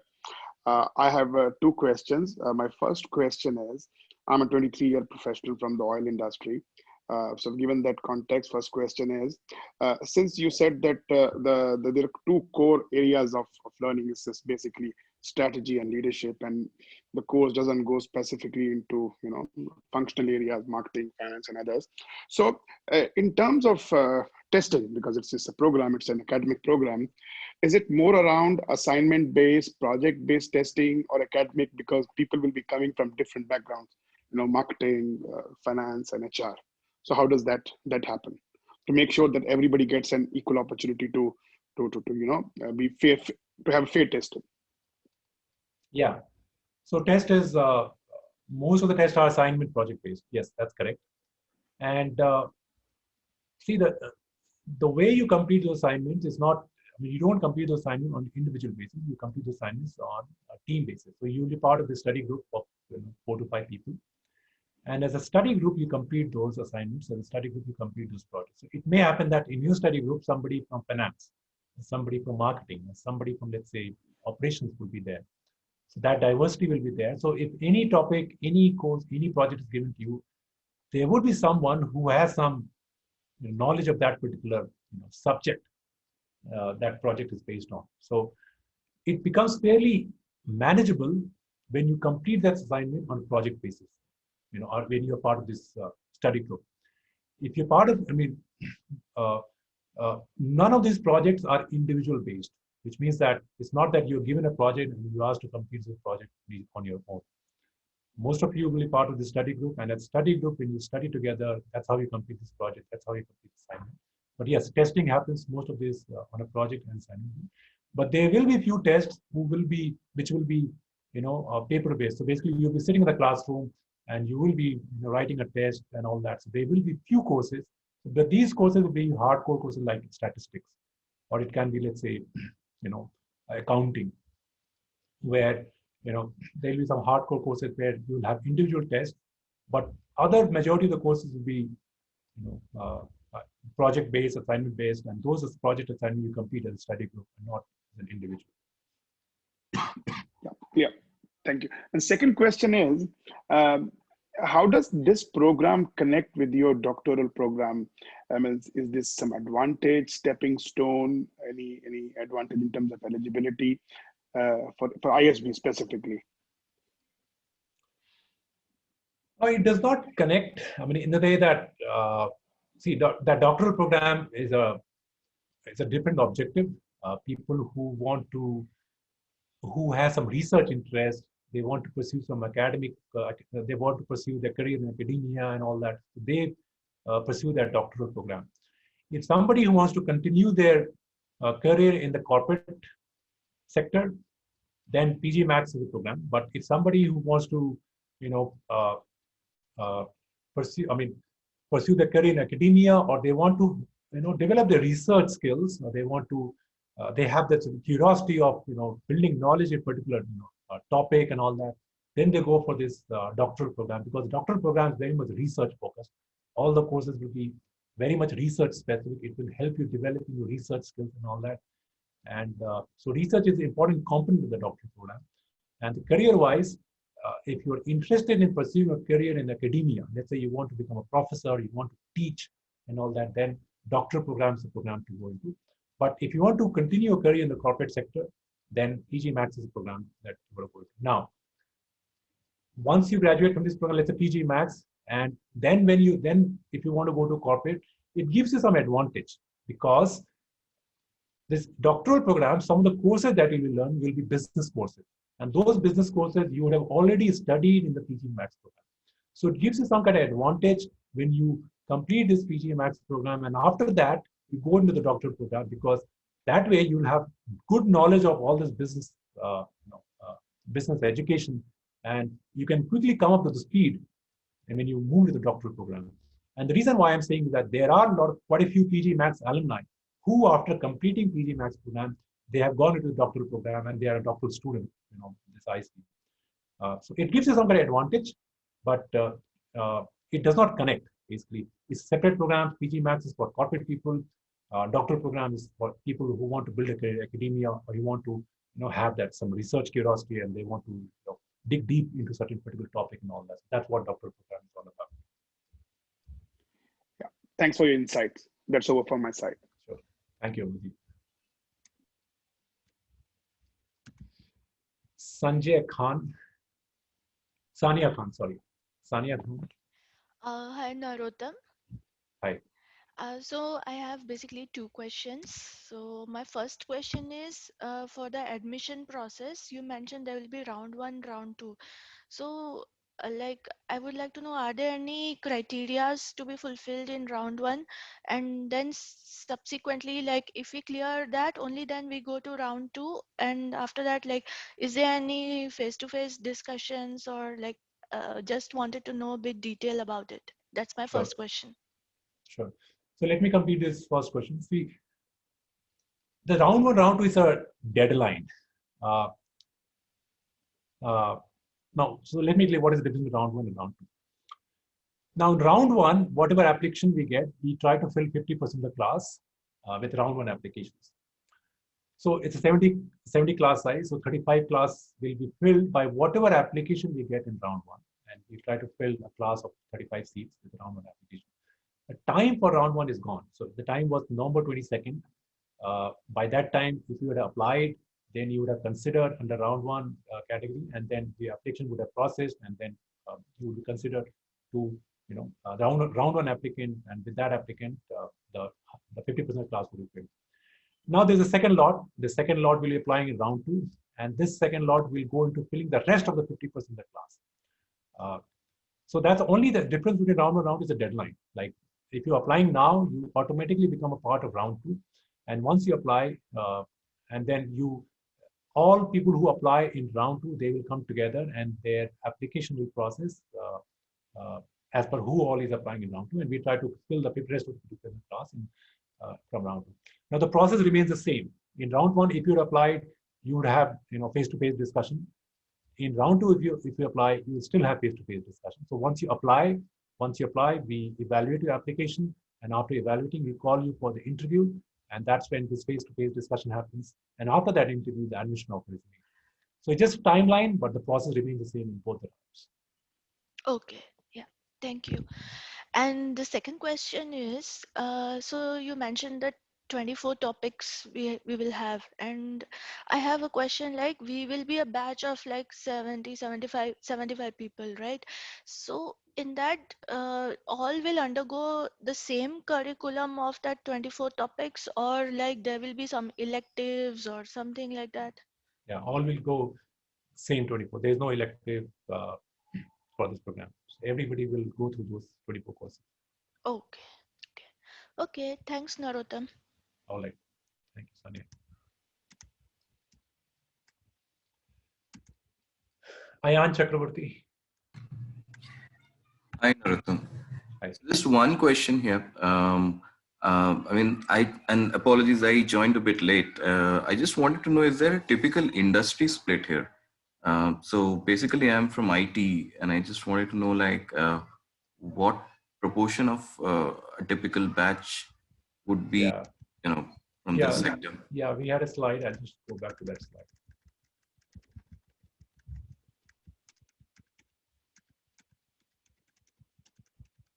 Yeah, this is where it is. That's a typical industry representation. People from IT services, 17%, people from IT products, 15%, and finance. So we deliberately try to have a diverse class. We try to have a mix of people coming from different industries. That's our aim is. We don't want to focus a class with concentration in one major industry and all that. So that's what you can expect when you become part of this program. So typically the latest class that we have formed, the industry representation is more than 20. So like more than 20 industry representations there in the class of. So currently the class that we have formed this year is 64 strength because of this COVID. Some people decided to defer. Those 64 students represents around 20 plus industries. So we come from all different industries. So that's kind of representation here. Thank you. Appreciate going back to the slide. Thank you. Sure. No problem.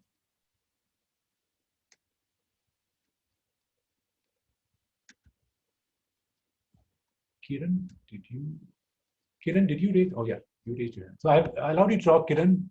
Nathali, you can unmute yourself and ask me a question. Kiran. Yeah, Narottam. I'm sorry, by mistake it was happened. Okay. Okay, no issues. Manas. Thanks, Narottam. Hope you can hear me. Yeah, I can hear you. Go ahead. Yeah. So I joined the session from Malaysia. I'm working here. I wanted to understand that like if for any reason, like the COVID reason, if I'm not able to travel, is there any online cohort session that I can attend, or I'll not be able to do that? So see, we expecting the class to start in August 2021. And if the COVID scenario is still there, see what will happen if the COVID scenario is still there. First, we might delay the start of the class. Again, it's just a speculation on what will happen, we don't know. What happened this year, I just let you know what happened this year. This year, the class was supposed to start in August 2020. And because of COVID, we could not start the class in August 2020. In return, what happened is that we started the class in the month of October and the class got delayed. And even when we started the class in October, the first week was online, which means that whatever courses were taught in the first week, the professor taught that course online and all students attended online. So if somebody, let's say, was based in Gulf countries, there's one student based in Germany, they all attended those courses online. Even the second term, which is happening online, currently the second term is going, the second week is going on, and even that is happening online. So that's what is happening currently.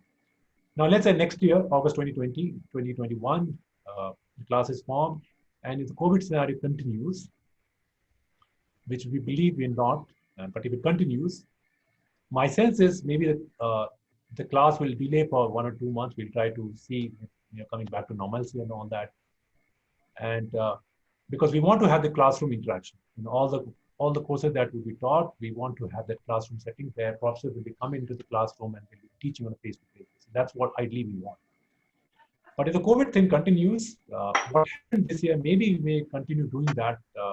That first week, may happen online. So if you're in Malaysia, maybe you don't need to travel, and then that will happen online. And from there itself, you can attend courses and all that. But yeah, I mean, all I'm sharing what happened this year, probably it will give you some idea that what kind of scenario will exist next year, and whatever scenario will exist, you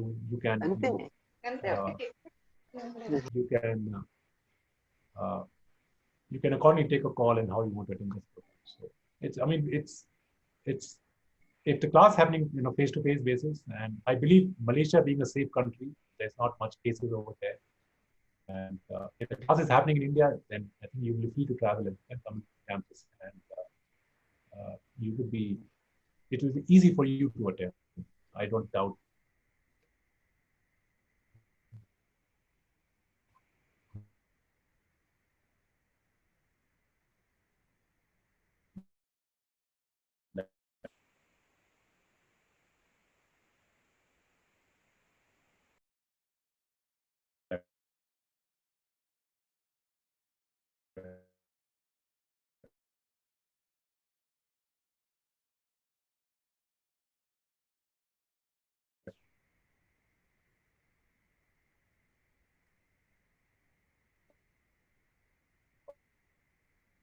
A few alums in education industry, and then you can talk to them directly.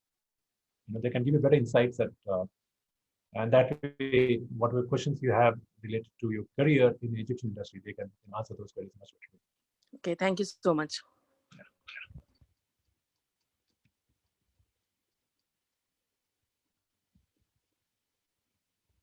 Okay, Sania, you raised your hand, or was it by mistake? Because Yeah, I raised my hand, Narottam. So my concluding question, just I remembered. So would you be sharing this slide deck with us, whoever has attended this session, or? Oh no, so we'll not be sharing. But see, if you go to, so I can share. There's a YouTube. I mean, in the past we conducted a similar session in the past, and we uploaded a video on YouTube. I can share that link with you, and the same slides are there on the YouTube link, and you can refer to those slides later on. Maybe we can upload this video also in YouTube, and you can refer to that video, and whatever queries you have, you can go back to those slides and those links and get your answer queries answered there. Okay, thanks, Narottam. Yeah. Madhav, do you want to ask me a question? Sir, good evening. Just thanks for the insight with respect to this curriculum. Just one question, sir, with respect to the number of seats, 35 each in this 2 stages. What are the number of applications would be there probably with respect to the chances of the entry would be there, just for the understanding? Yeah. So typically for a class of 70, we typically get 3 times the application, total application. So the probability will be 3:1. For every seat, we get 3 applications. So that's the trend that we see overall. At the end of this application cycle, we get around 220 or 230 applications. In round 1, we get 40% of the total application. In round 2, we get more numbers, 60% of the total applications. So if you would have applied in round 1, you would have got a better chance. I would assume you would have got a better chance of getting an admission because the applicant would be less in round 1. Now that you're in round 2, you still have a good chance of, if you apply, let's say, within a week or 2, because what is happening right now, we just finished our round 1 application. Now, the reason we finished our round 1 application, the process of the round 1 applicants have started, and we will, whatever application we receive in round 1, we will be using that and filling the class, 50% class with the round 1 application. If you apply now, within a week, we can club you under round 1, and you will be part of this round one applicant pool. And again, you will be part of pool which will go into filling the 50% of the class. But the only thing that is different between now is that if you applied now, if you applied, let's say 10 days back before November 22nd, the application fee in, before November 22nd was 10,000 rupees, but now it is 15,000 rupees. So that thing will not change. It will continue to 15,000 rupees. But if you apply now, you will, practically you will be part of round one because the process is going on, and we will include you in the round one application, and that way you have a better chance of converting that into the admission. So that's how this breakup is. Thanks for this insight, sir. Thanks. All right, thank you. Yugandhar, you raised your hand, or was it a mistake? Because I see your hand again. Raise my hand. All right, go ahead. Ask you, this program is recognized by which all companies, Indian companies or multinational, international companies? Oh, all companies. So,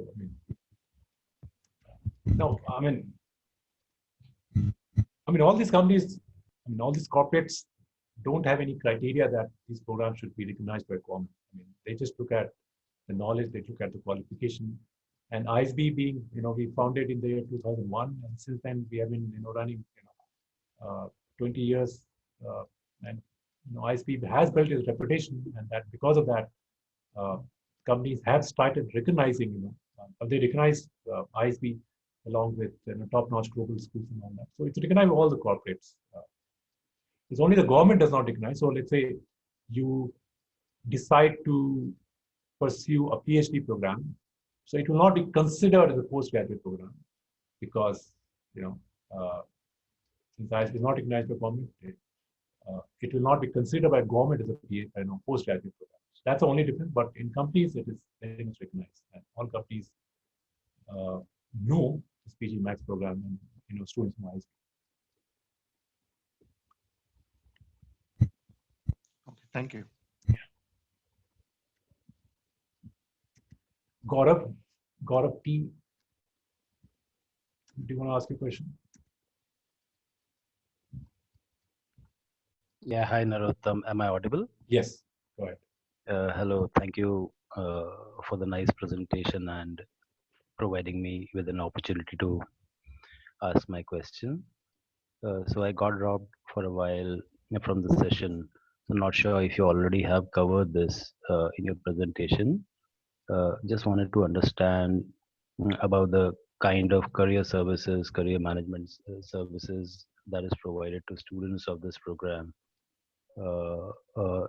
If at all, then are they similar to what's provided to FT PGP program in terms of jobs and internship opportunities? Thank you. Sure. So yeah, we did cover this point, but let me explain it once again. So for the benefit of all, they will have better understanding of what will be offered career services and how is it different from the full-time MBA program. Now let me talk about what happens in the full-time MBA program first. A full-time MBA program, you leave your job, you come here, and you stay here for a week, for a year, and you complete this program. The full-time MBA students have this placement service. Now, what do I mean by placement service? It means that companies come on campus, they interview students, and they give job offers. That is there in the full-time MBA program. That we call it the placement service. In PGPMAX, we don't have placement service. What we have is a career service. Now, how placement service is different from career service? Let me explain that. So I said, placement service, you understood. Companies come on campus, they interview students, and they give job offers. That's placement service. In PGPMAX, it does not happen. Companies does not come on campus. They do not interview students. They do not give students a job offer. In return, what happens is that we offer career services to PGPMAX students. Under career services, we give two key aspects. One is executive coaching. So you will be connected with one PGPMAX alumni of your industry, and that alum will guide you, mentor you in terms of how you want to progress your career after graduating from this program. So that guidance, that mentoring, that support will be there from a PGPMAX alumni, from the industry that you know. That executive coaching will be there. The second thing that will be there under career services will be career development sessions. Now, under career development sessions, we will be conducting a lot of sessions. So these sessions can be networking sessions with PGPMAX. These sessions can be sessions by headhunters or executive search firms. They will be coming and sharing their perspective, how they go about recruiting people at the top management level. So those sessions will be there. There will be other sessions like how you should go about building your resume, or how you should building your LinkedIn profile, or how you should prepare for the job interviews, or how you should negotiate your job salary and all that. So all those sessions will be offered under career development service or career service. Again, the idea of these career services is to make you feel confident or make you equipped if you decide to pursue your next job after graduating from this program. So that's the objective of career services that will offered under PGPMAX program. If you are looking at placement service, if you are saying, no, I want placement service where companies come on campus and interview me and give me a job offer, then the PGP full-time program is the place to be, because that's where companies come on campus. And that's where, but that has a different criteria. If you go to a full-time MBA program, PGP, you have to take a GMAT, you have to score good score and all that. The eligibility criteria for full-time is different. Eligibility criteria for Max is different. Since the people in Max is like experienced people, and it is not possible for these experienced people to have bringing companies on campus or interviewing them on a large scale. So we don't offer placement service. I mean, not only ISB, none of these business schools who offer executive MBA program similar to PGPMAX, none of them offer placement service. All of them offer career services, which we also ISB will also offer. So that's what the difference will be into the full-time PGP and PGPMAX. So just to dwell further on what you mentioned around tagging along with an alumni from your own background. So is it like it? So are such alumni tagged based on your current industry background, or so this question is more around pivoting to another industry. So can a person choose an alumni from a different industry also? Absolutely. And and just to continue on that, do you see students pivoting to other industries from their current industry? Absolutely, yes, yes, both happens. Thank you. Yeah.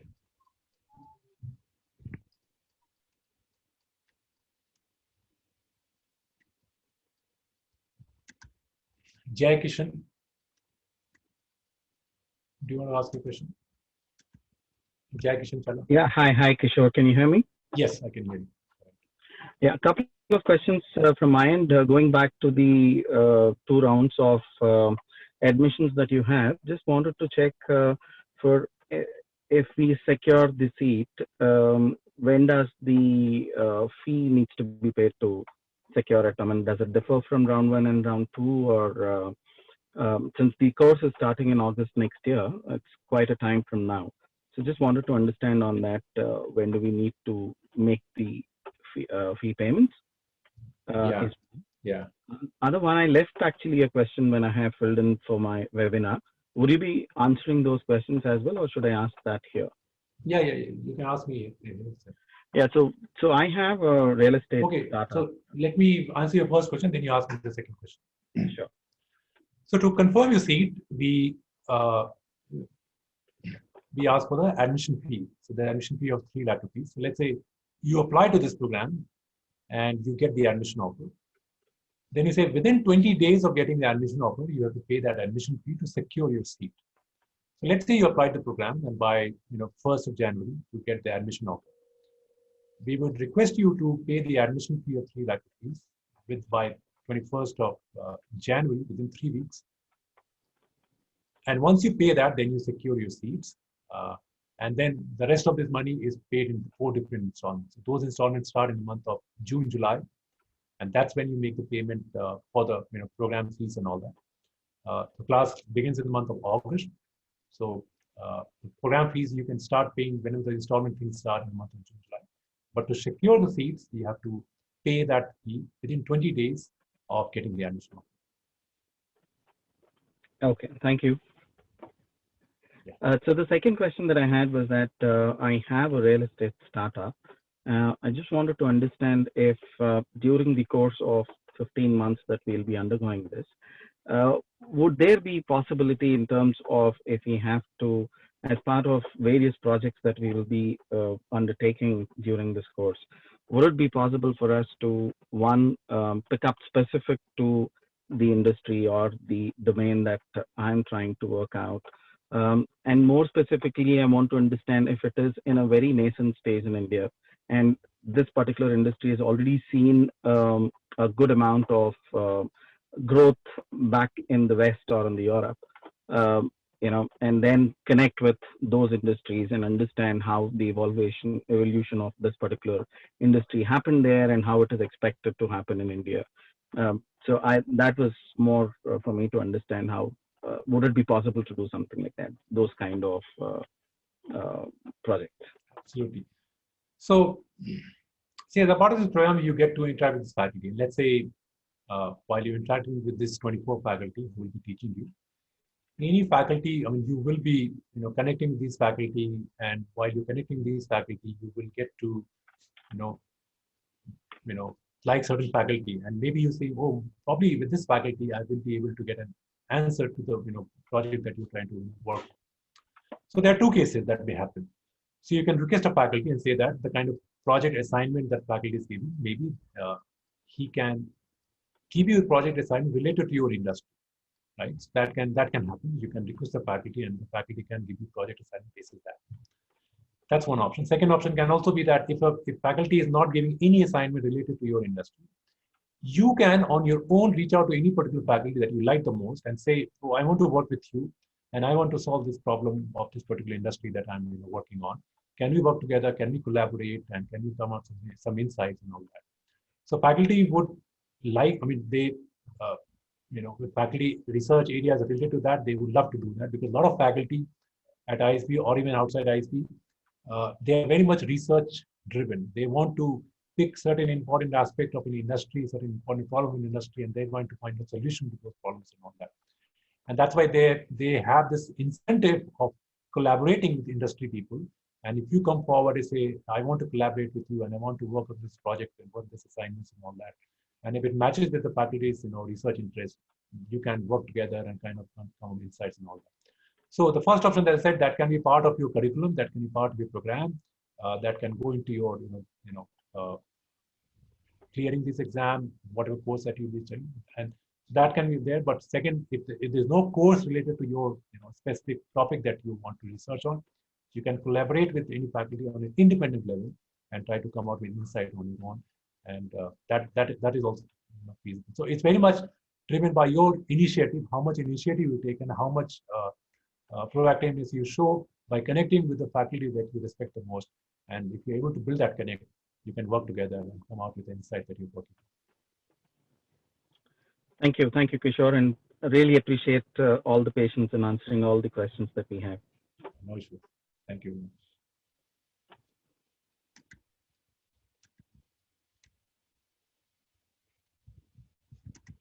All right, Basant.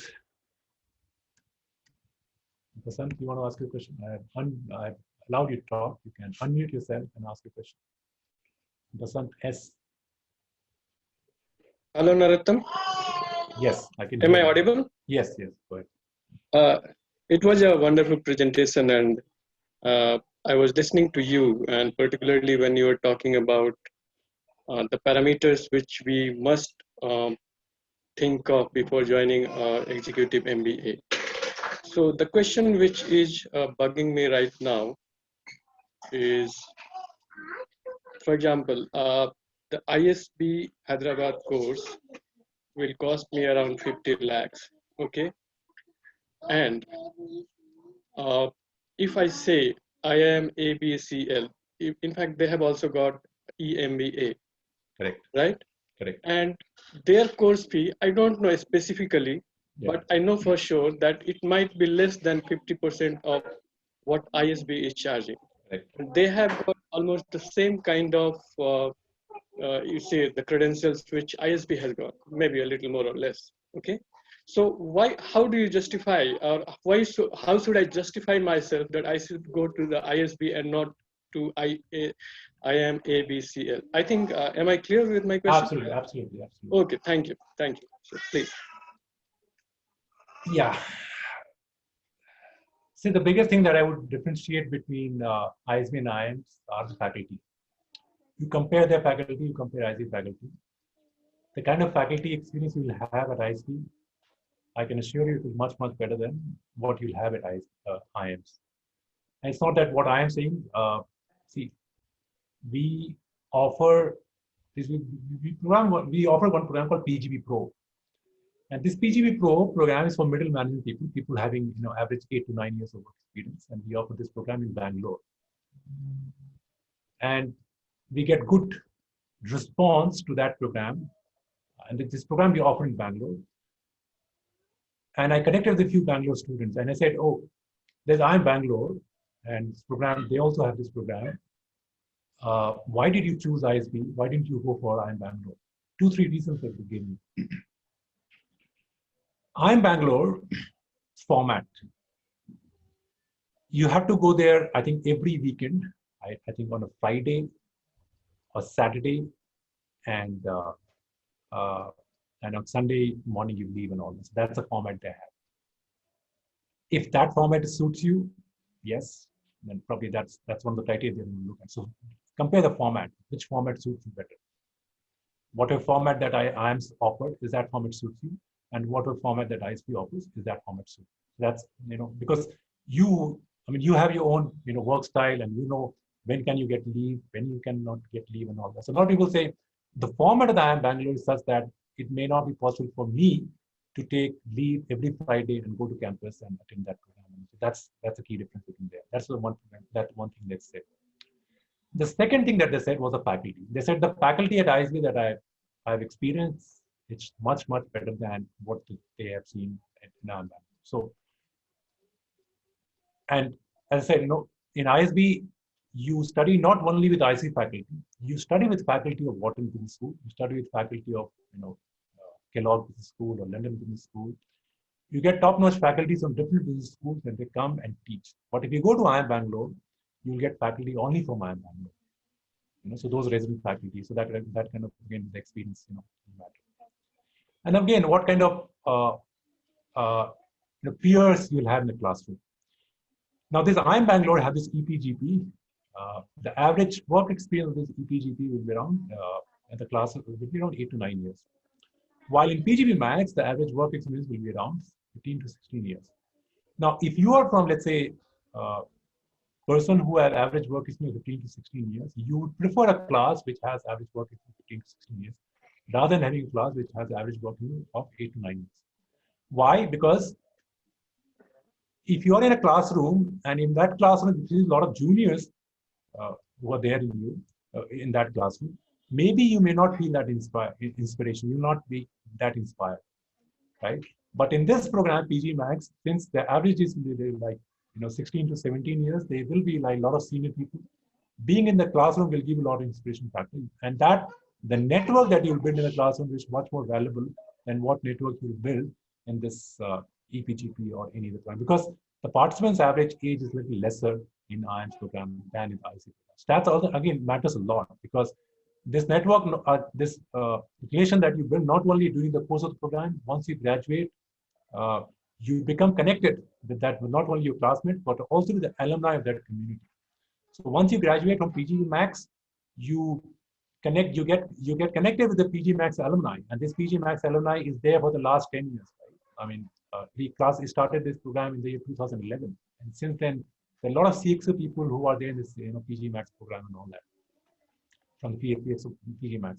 So once you graduate, you have good access to people who are at the senior level in the corporate, because they have gone through this PGPMAX, right? I'm not sure how old is EPGP, but again, what kind of alumni network EPGP has, IIM Bangalore. But my sense is that the kind of network that you build in PGPMAX will be much, much enriching that kind of network that you build from EPGP.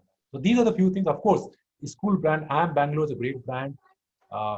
ISB also is a great brand, so there's nothing to compare on that part. But you want to see your network, you want to see your faculty, you want to see your campus experience. Okay, campus experience, you can again say that uh, uh, maybe ISB has a better campus because you get to stay on the campus for a week and then you go back and come again and all those things. So again, these are the 6 factors. There are a few things that I would still say ISB has an advantage on other business schools, and yeah, and that's how you get the value. And the reason why ISB is priced so high is because we have to bring this faculty from outside, right? And they come at their own rate and all that. And these faculty come from outside, they have their own charges, and that's whatever cost they have, we divide that into 70 students, and that's how the cost goes up. So that's the reason why cost is high for the PGMAX. But again, the value that you get, the kind of value you'll have from PGMAX. A lot of people say that the kind of experience that they had from this program, they got this program at a much cheaper rate than what they would have got by doing it from other top business schools across the world. So these are a few factors, but again, as I said, these are 6 things you want to compare and see what is important for you. If you say, oh, no, for me, only school brand is important, other things not that important, then of course, Bangalore is better for you because it's cheaper and the brand is equally great. But other things, if you think the faculty is important for you, network is important for you, then you want to take your decision based on the research that you do on these factors. Thank you. Thank you, Narottam. Right.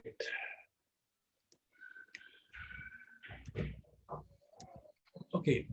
I don't see any more hands raised. Does anyone still has any more questions? Okay, one person has raised.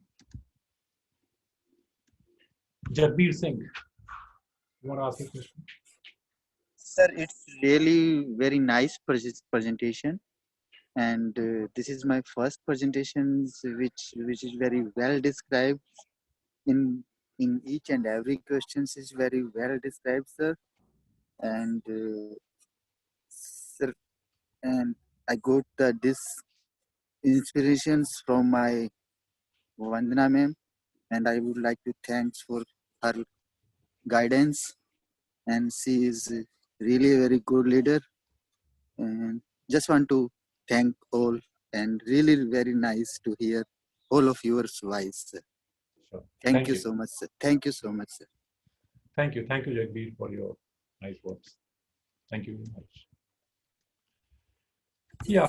Still, does anyone has any more questions? You can raise your hand, and I can allow you to talk, and you can ask some questions.